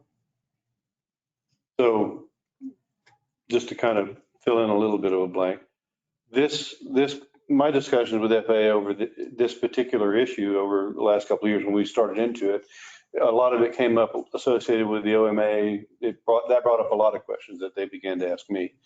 So we talked about this as well. And quite honestly, this fulfills what the FAA wants in terms of accounting for the airport being made whole for the cost of water rights. So the idea is more or less of a wholesale sale of water or a lease type of arrangement where we've assigned a value of $220 to each acre of water, per year, and then we multiply that out and we pay that. And so it doesn't change the budget of the air center, and it does clean up some of that process where before, like the mayor and Joe are both saying that the infrastructure is not counted into that as it is now because all the money comes into the air center. This way, it is a little bit of, for lack of a better term, a shell game to move the money around. I mean, we're not hiding anything. That's not the point, but go ahead. The challenge with it is that we're recognizing the revenue with the air center, but we're not recognizing the expenses. Correct. So the expenses are being carried on the other side. So if it is truly that this utility system remains with the air center, then it should have all the revenue and it should have all the expenses. I would state that the value of water rights changed slower than the value of the utility infrastructure as well too. So the cost of the infrastructure is going up faster than the value of the water rights. And so what we are trying to do is clean this up based upon what it was. There are a lot of different reasons, as Mr. Mayor alluded all the way through this, saying that shifted the whole model. I mean, when that sewer system should have closed, those individuals that were in charge at that point in time should have had that conversation with the FAA at that time saying, this system is no longer, it's an obsolete system. It took us 2 years to get the OMA out of that. The nice thing with the OMA out of the FAA is that it was a 20-year agreement that expired 20 years ago. And so this thing, the water rights and the usage of the utility fees and everything, it is tied to the indenture document. The OMA was a separate agreement between the FAA and the city in order to recognize the value of the federal funds placed into the old municipal airport. And there was a deadline of that, a contract of 20 years. And so it's been 40 years since that contract was ever enacted. So the challenge we have with this, and again, what we will do is we can have a conversation with the legal committee about whether or not they're willing to wait for a recommendation from this group. If you want to go back and look, I don't know. My only guarantee to the council was we would have it done before the end of this year. So I think there is time. If we want to bring it back, I would really appreciate the recommendation from this group. So if you would like more time, please request it within the process, and then we'll do what we can with legal. And it is on the agenda to be discussed at legal next week. Yeah. Okay. Any other comments? Mr. Spreed? I concur with Amy. I think that, I like to have time to digest a bit more. Okay. And understand some of what happened in those last discussions, because I wasn't here for those, so I don't know what was said. McDonald? Yeah, I'm just going over this right here. Okay. You know what I, The city already owns the damn thing, I mean, it's a pain. budget item, is it just? I'll also make a copy of the memorandum I did to Mr. Nev in 2018. That was in some of the other documents you guys have had. I think it was in the packet that Mr. Fuentes did on the authority, but let's make this, we'll make some copies of this and make sure you guys have it before you leave. So what I'm hearing is we could then have a motion to postpone action until the October meeting. So we have a motion to act. I can entertain a motion to postpone action till October. I will make that motion. I have a motion by Commissioner Call to postpone action. Do I have a second? Second that motion. I have a second by Commissioner McDonald. So on the motion to postpone action to October, any further discussion or debate? Okay, so I will call for a voice vote. A yes or aye postpones action to October. A no or nay rejects that, and it stays on for consideration now. All right, all those in favor signify by saying aye. Aye. All opposed say nay. Nay. So it's a 4-1 vote. The negative vote is me. It passes. This is postponed until October. So now we go on to item number 11. So, if I can interject one thing, because I didn't want to interfere with the thing, is that I highly encourage and recommend that the commissioners review the grant clearances clause under the FAA for what the penalties are for violation or actions that go against the grant assurances. I think that's imperative to read. Within the indenture. Within the indenture. And the grant assurances, because the money that we've been taking for all the projects since then. So I just encourage you to review that as well. So the next item is purchase of a RUB building. Mr. Ned and Mr. Spritu was able to go visit RUB. There's a potential to buy a building. It's available now. What we're requesting is the council recommend, or the commission recommend to the committee recommend to the council to purchase this building. And I'll turn it over to Mr. Ned. Yeah, sure. I'll walk through where we're at. So the visit to RUB with Mr. Spritu and myself was to generate a partnership with them. As we received the tour, we looked at RUB construction from 1983. Is their oldest building that they had up in the area that was surviving and everything, all the way up until this. This RUB building was one that was built for another use. And then the company essentially said, no, we don't want it. So this is one that is sitting at their plant and ready to go. And again, as we were talking, just for you guys to know, have an idea, we have 1.2 million square feet of space out at the Air Center underneath the roof.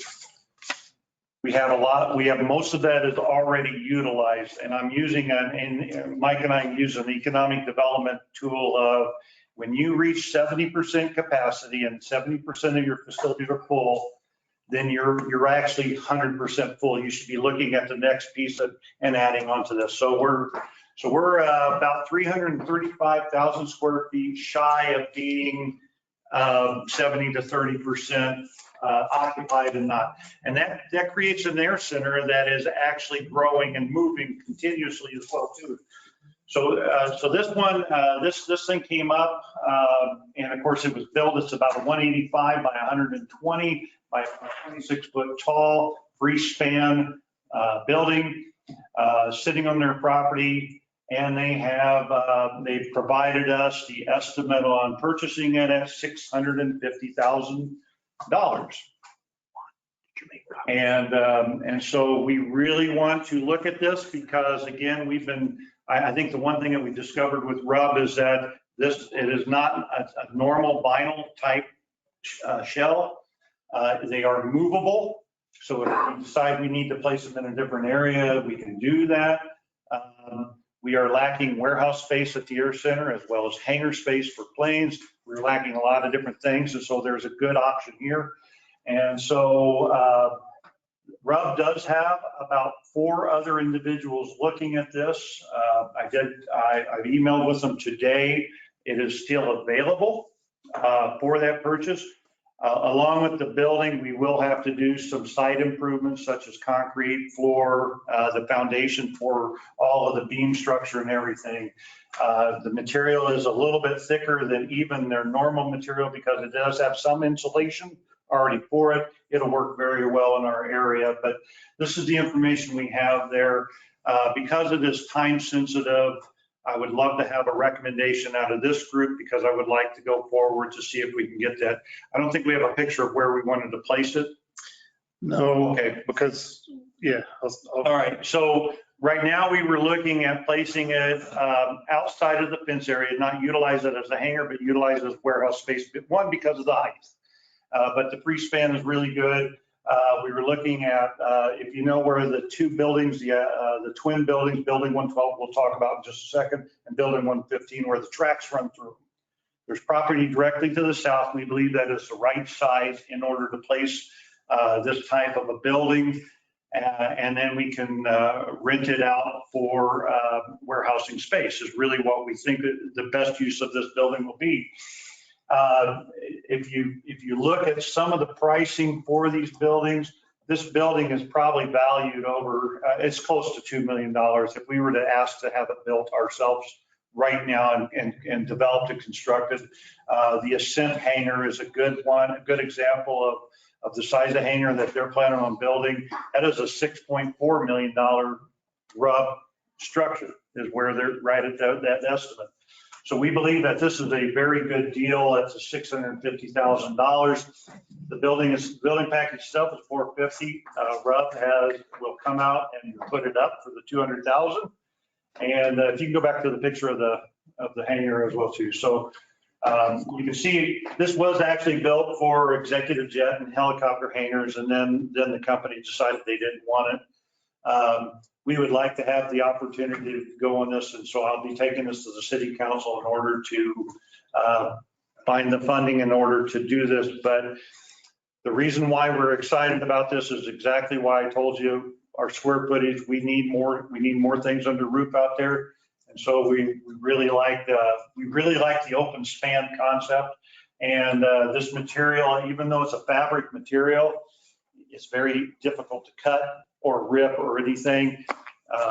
It's a sample. Yeah. Oh, I've seen these things for many years. I've seen some go, well, I know one that's been in Tulsa there since 1990 and it's still standing and it's put up with all the hail and everything we have there. Yeah. We thought it would be gone in a year, but. Yeah.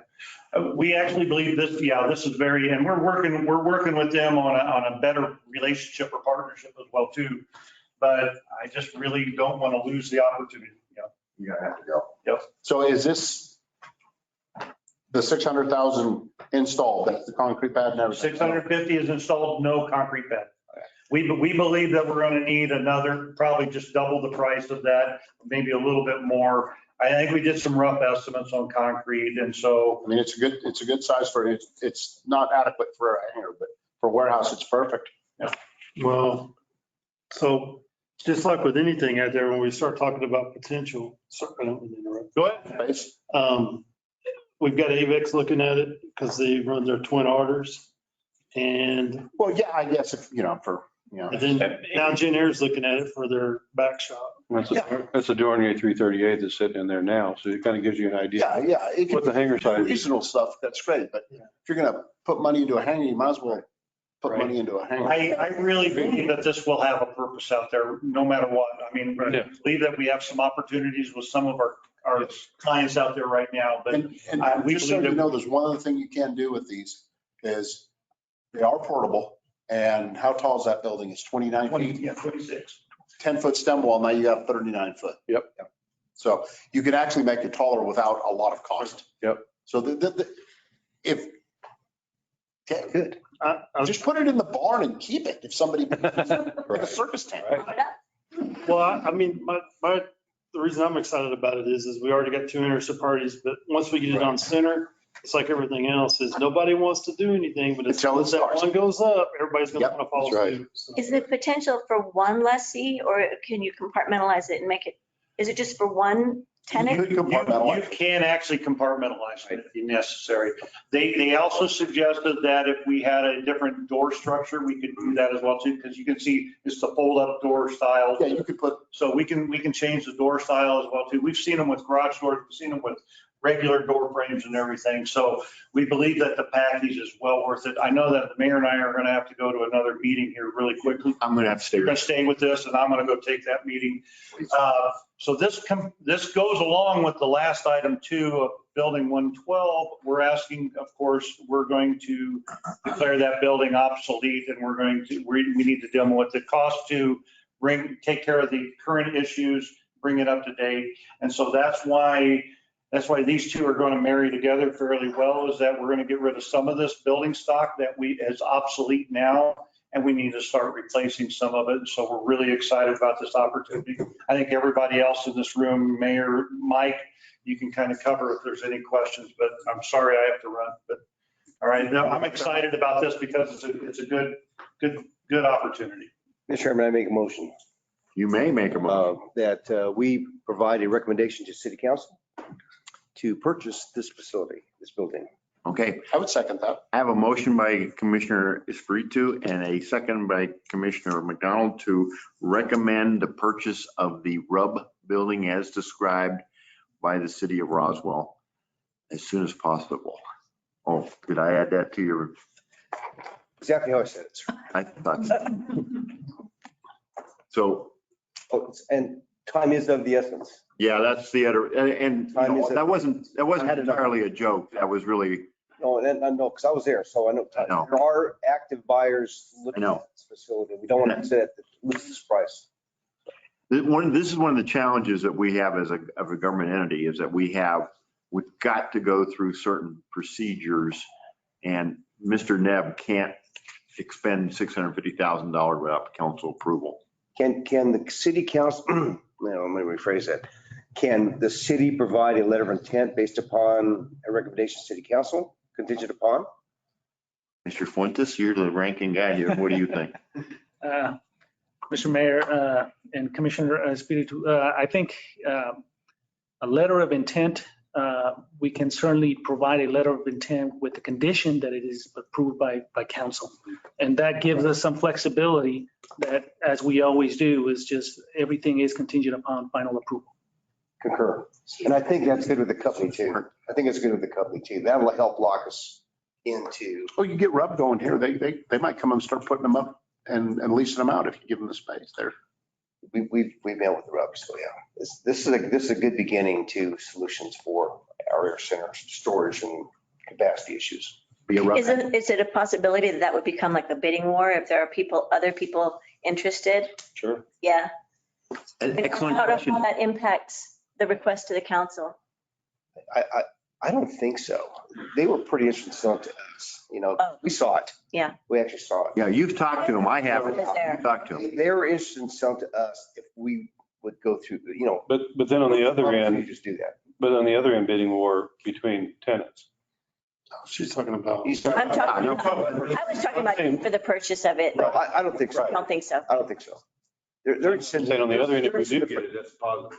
They're interested in the first buyer. Okay. That's what they're interested in. It's first come, first served. And arguably, they're looking to us to build a $6 million structure, because I think there's my impression, and you can tell me, is that they want a relationship with us if we're going to buy one and possibly two of their hangars. Yeah. Oh, yeah. Or more. Or more. Well, the nice thing about these is they are portable. And once you get a group of people in the area that know how to work with them, they're very easy to work with once you know kind of the tricks. So where it said that they send out a technician to train a local crew, it's like putting a tent up. I mean, you can bolt those things and put them anywhere. They are really, really a good deal. We went to the dock where they have their oldest building, and they showed us building. They moved across the river, if you will, overnight. I mean, it's that simple. So yes, very. No, they're functional. They're very functional for maintenance. So there's a lot of them that do it. So Are you all are in agreement with this? You like this? Oh, yeah. I have to rely on the people who know. Oh, yeah. I do. It's like But They look hokey, but they aren't. Well, that's kind of what I was saying about the tenants. Once we get it and get it up, then it's possible that we have competition for the building itself between 1, 2, 3 different potential tenants. And so the price of that goes up. And The value. that also gives us the ability to they go up quick too. You can put a lot of those up fast. Okay, Dr. Pop. Question. Yes. I can just call the question. We don't have to call the question. I think we're about done because it's calling a question requires a vote. It has to pass with 2. Let's move forward. So, yeah, okay, I get you. Any other discussion on this? Suggestion. All right, so I will call for Ion a vote. knows what they're talking about. A yes or aye approves the motion, which is to recommend to city council that the city of Roswell purchase the RUB building described in this presentation. A no or nay rejects that recommendation. All those in favor, please signify by saying aye. Aye. Any opposed, say nay. It was 5-0. Which brings us to number 12. Wow, 112. And it's, Sorry, I'm asking Mr. Streetu to let Sean know that there's a letter coming from the city of intent okay, after legal contempt. Yeah, after the next. okay. But I think if he contacts him today, then that helps put it in our favor for him to start. Yeah, and I would say just what happened. The Airport Advisory Commission recommended unanimously to this, that this be purchased. I'll send them a note, I'll CC you. Okay, cool. Okay, building 112. So we gotta do it today. It's, yeah, I hate to read the slide, but it's reached its lifespan. There's any money that we put into it, we're not going to get back, and it's going to cost more to remediate than it's going to be that we could ever bring back in rent. So it needs to go. What we're asking for is the recommendation of the council, or for the committee to recommend to the council to approve demolition of the building, either this budget cycle or next budget cycle. But we need to get that building gone. Okay, Mr. Spiritus. Mr. Chairman, question for staff. What about 115, which is the same age, same type, same, just on this side of the road? I mean, is it the same condition? It's not. It's in better condition. The only problem with 115, just for full disclosure, is fire suppression. But fire suppression is outdated. If we go in and repair it, that would be a thing for us to evaluate to see if we can retain the rents to break even on the suppression system. So we're not really exploring that yet. I know there was, for right now, this building needs to be demolished, and we need to get that cleaned out, and then. Where's the tenant going to move to? We've got one tenant is moving their equipment to Memphis supposedly, and the other 2 tenants have found locations within the city. Yeah. So. Mr. Chairman, I make a motion that we approve recommending to the city council this demolition recommendation. Okay, so I have a motion to recommend to city council demolition of building 112 at the Air Center. Do I have a second? I will second. I have a second by Commissioner Call. I kind of building on the point you made on the previous item. I wish we had had more time to discuss this because I want us to get into these a little more. We talked briefly about it last month, but I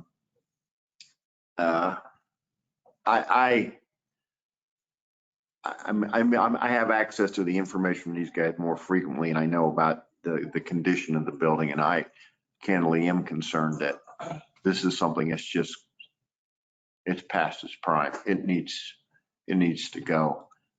Do we have any kind of estimate on what it would cost yet?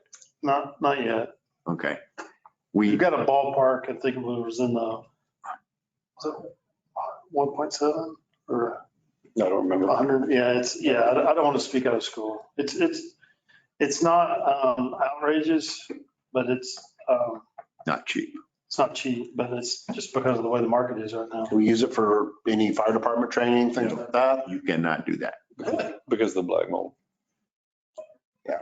So, If a fire would fix that real quick. now, on that note, and I don't know, Mr. Fuentes is going to have more details, but we do have outstanding contracts for demolition of buildings. We have contractors that have been pre-approved and we have them at certain set rates per square foot with premiums for asbestos abatement. And the belief is that the asbestos has already been abated in the building.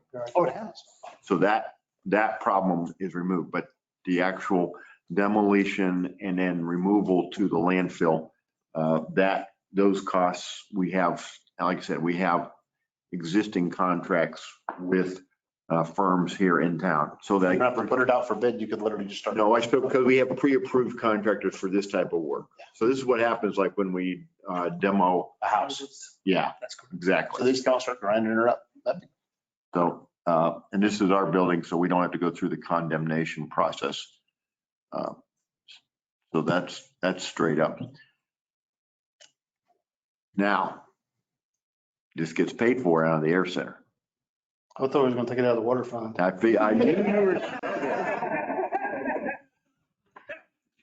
I knew you were gonna go there. You're abusing those guys and, Get 13 million bucks for those water rights, so. amen, Chris. All right, on that note, any other discussion on this one? Hearing none, I'll ask for a voice vote. A yes or I approves the recommendation to the city council to demolish building 112. A no or nay rejects the recommendation. All those in favor signify by saying aye. Aye. Any opposed, please say nay. Hearing none, 5-0. Potential agenda items. What do you have already, Mr. Stark? Let's see, Okay, thank you. for October, Oh, yeah.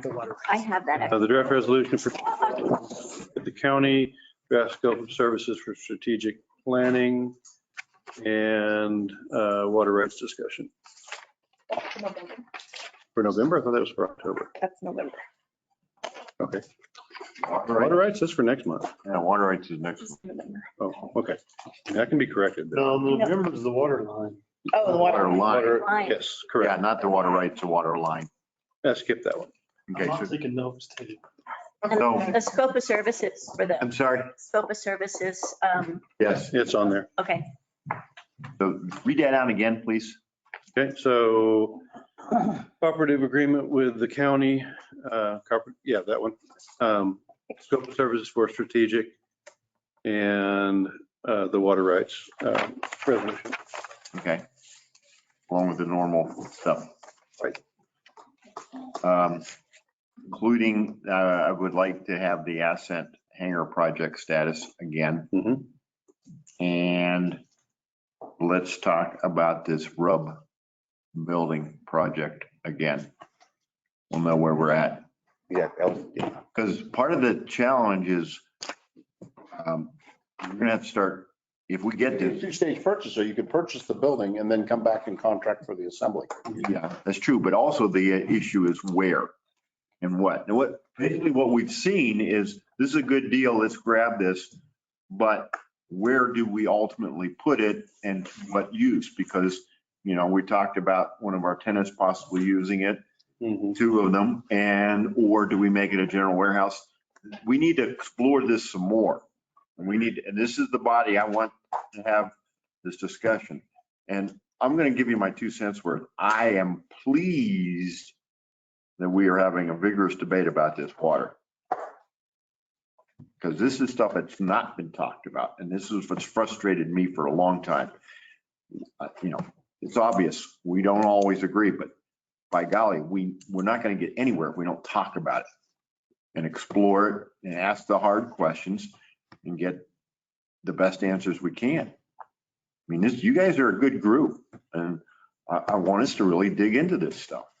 And Commissioner Call's point about we haven't had time to digest all this, it's valid. I'm a little frustrated because I've been digesting it for 2 years and I want to move forward, but I'm not all 5 of us. So let's go dig into it and let's it's gonna have lots of issues. so go back to that RUB building piece. Yeah. Chairman, thank you for those comments about the water piece. if we can rely on staff to come up with recommendations for citing, because, it's their For airfield, sure. No, I know. they need to tell us what they think, and then we'll do our part. That makes sense? Yeah, it does. And what we need, this is where we see, this is the advantage too of the staff is going to get one perspective, but we need to look at it from all these different areas and turn it over, turn it around and look at it. And that's what I want you guys to do. That's what we need you guys to do. How much could we rent it for? Well, Well, we're going to base it down on per square foot. I mean, we've already assessed where the minimum, the break even that we've assessed right now is like 426. So, Okay. but we had to calculate the fire suppression and everything else. So, and it's like, is it going to be a land lease or is it going to be, a rental? So maybe we would factor down on cost. somewhere around in the 5.5 range, probably. I think we're going to be more like in the 7 to 8. Yeah, I think it'd be higher. ooh, But we'll have to do the ROI on it, see what it looks like. So what I would like to see happen, if we're okay, is well, this is what we're going to talk about next month because we're on the agenda. have them buy, and then we just do a land lease and have the vendor buy it from us. And then they do the fire suppression and everything. Yeah, absolutely. So like, we got to be fair about it, but like, let's say we buy it for $650 and then we add, if we sell it to them for $675 or whatever, then the city maintain, makes up the time it's invested in getting you here, then they make the money on the land lease. So for marketing purposes, that's how I'm going to market it is that they need to buy the building and then do a land lease where they want it. This is where this is the kind of scope of this discussion we need to have. I mean, what we've seen here is a special deal on an opportunity for the hangar boats. How we end up fully implementing it, we need to have that discussion. So You are right, because what's going to happen is we're going to have people wanting to pay the current rates for existing buildings for a brand new building, and that can't happen. No, it's simple. You put it out there, say, this is what it is, and somebody will take it, trust me. No, Oh, yeah, we've already. we have seen that. anything else? This is actually was a really good meeting. I really appreciate you guys. Because this is, like I said, I value these discussions. I've got 346. Larry, I forgot Larry. Participation. Participation. I apologize, Larry. All right. Grab a picture. He was snoring over there. It's the only reason we knew he was there. I want to put together a group of private citizens, no politicians, no elected officials, to work on DGZ and all that crap. See that? Now, we probably wouldn't be able to make that a hangar, but maybe, but Scott, remember, 7 years ago, we told the EGZ, hey, let's get that thing torn down. Well, there's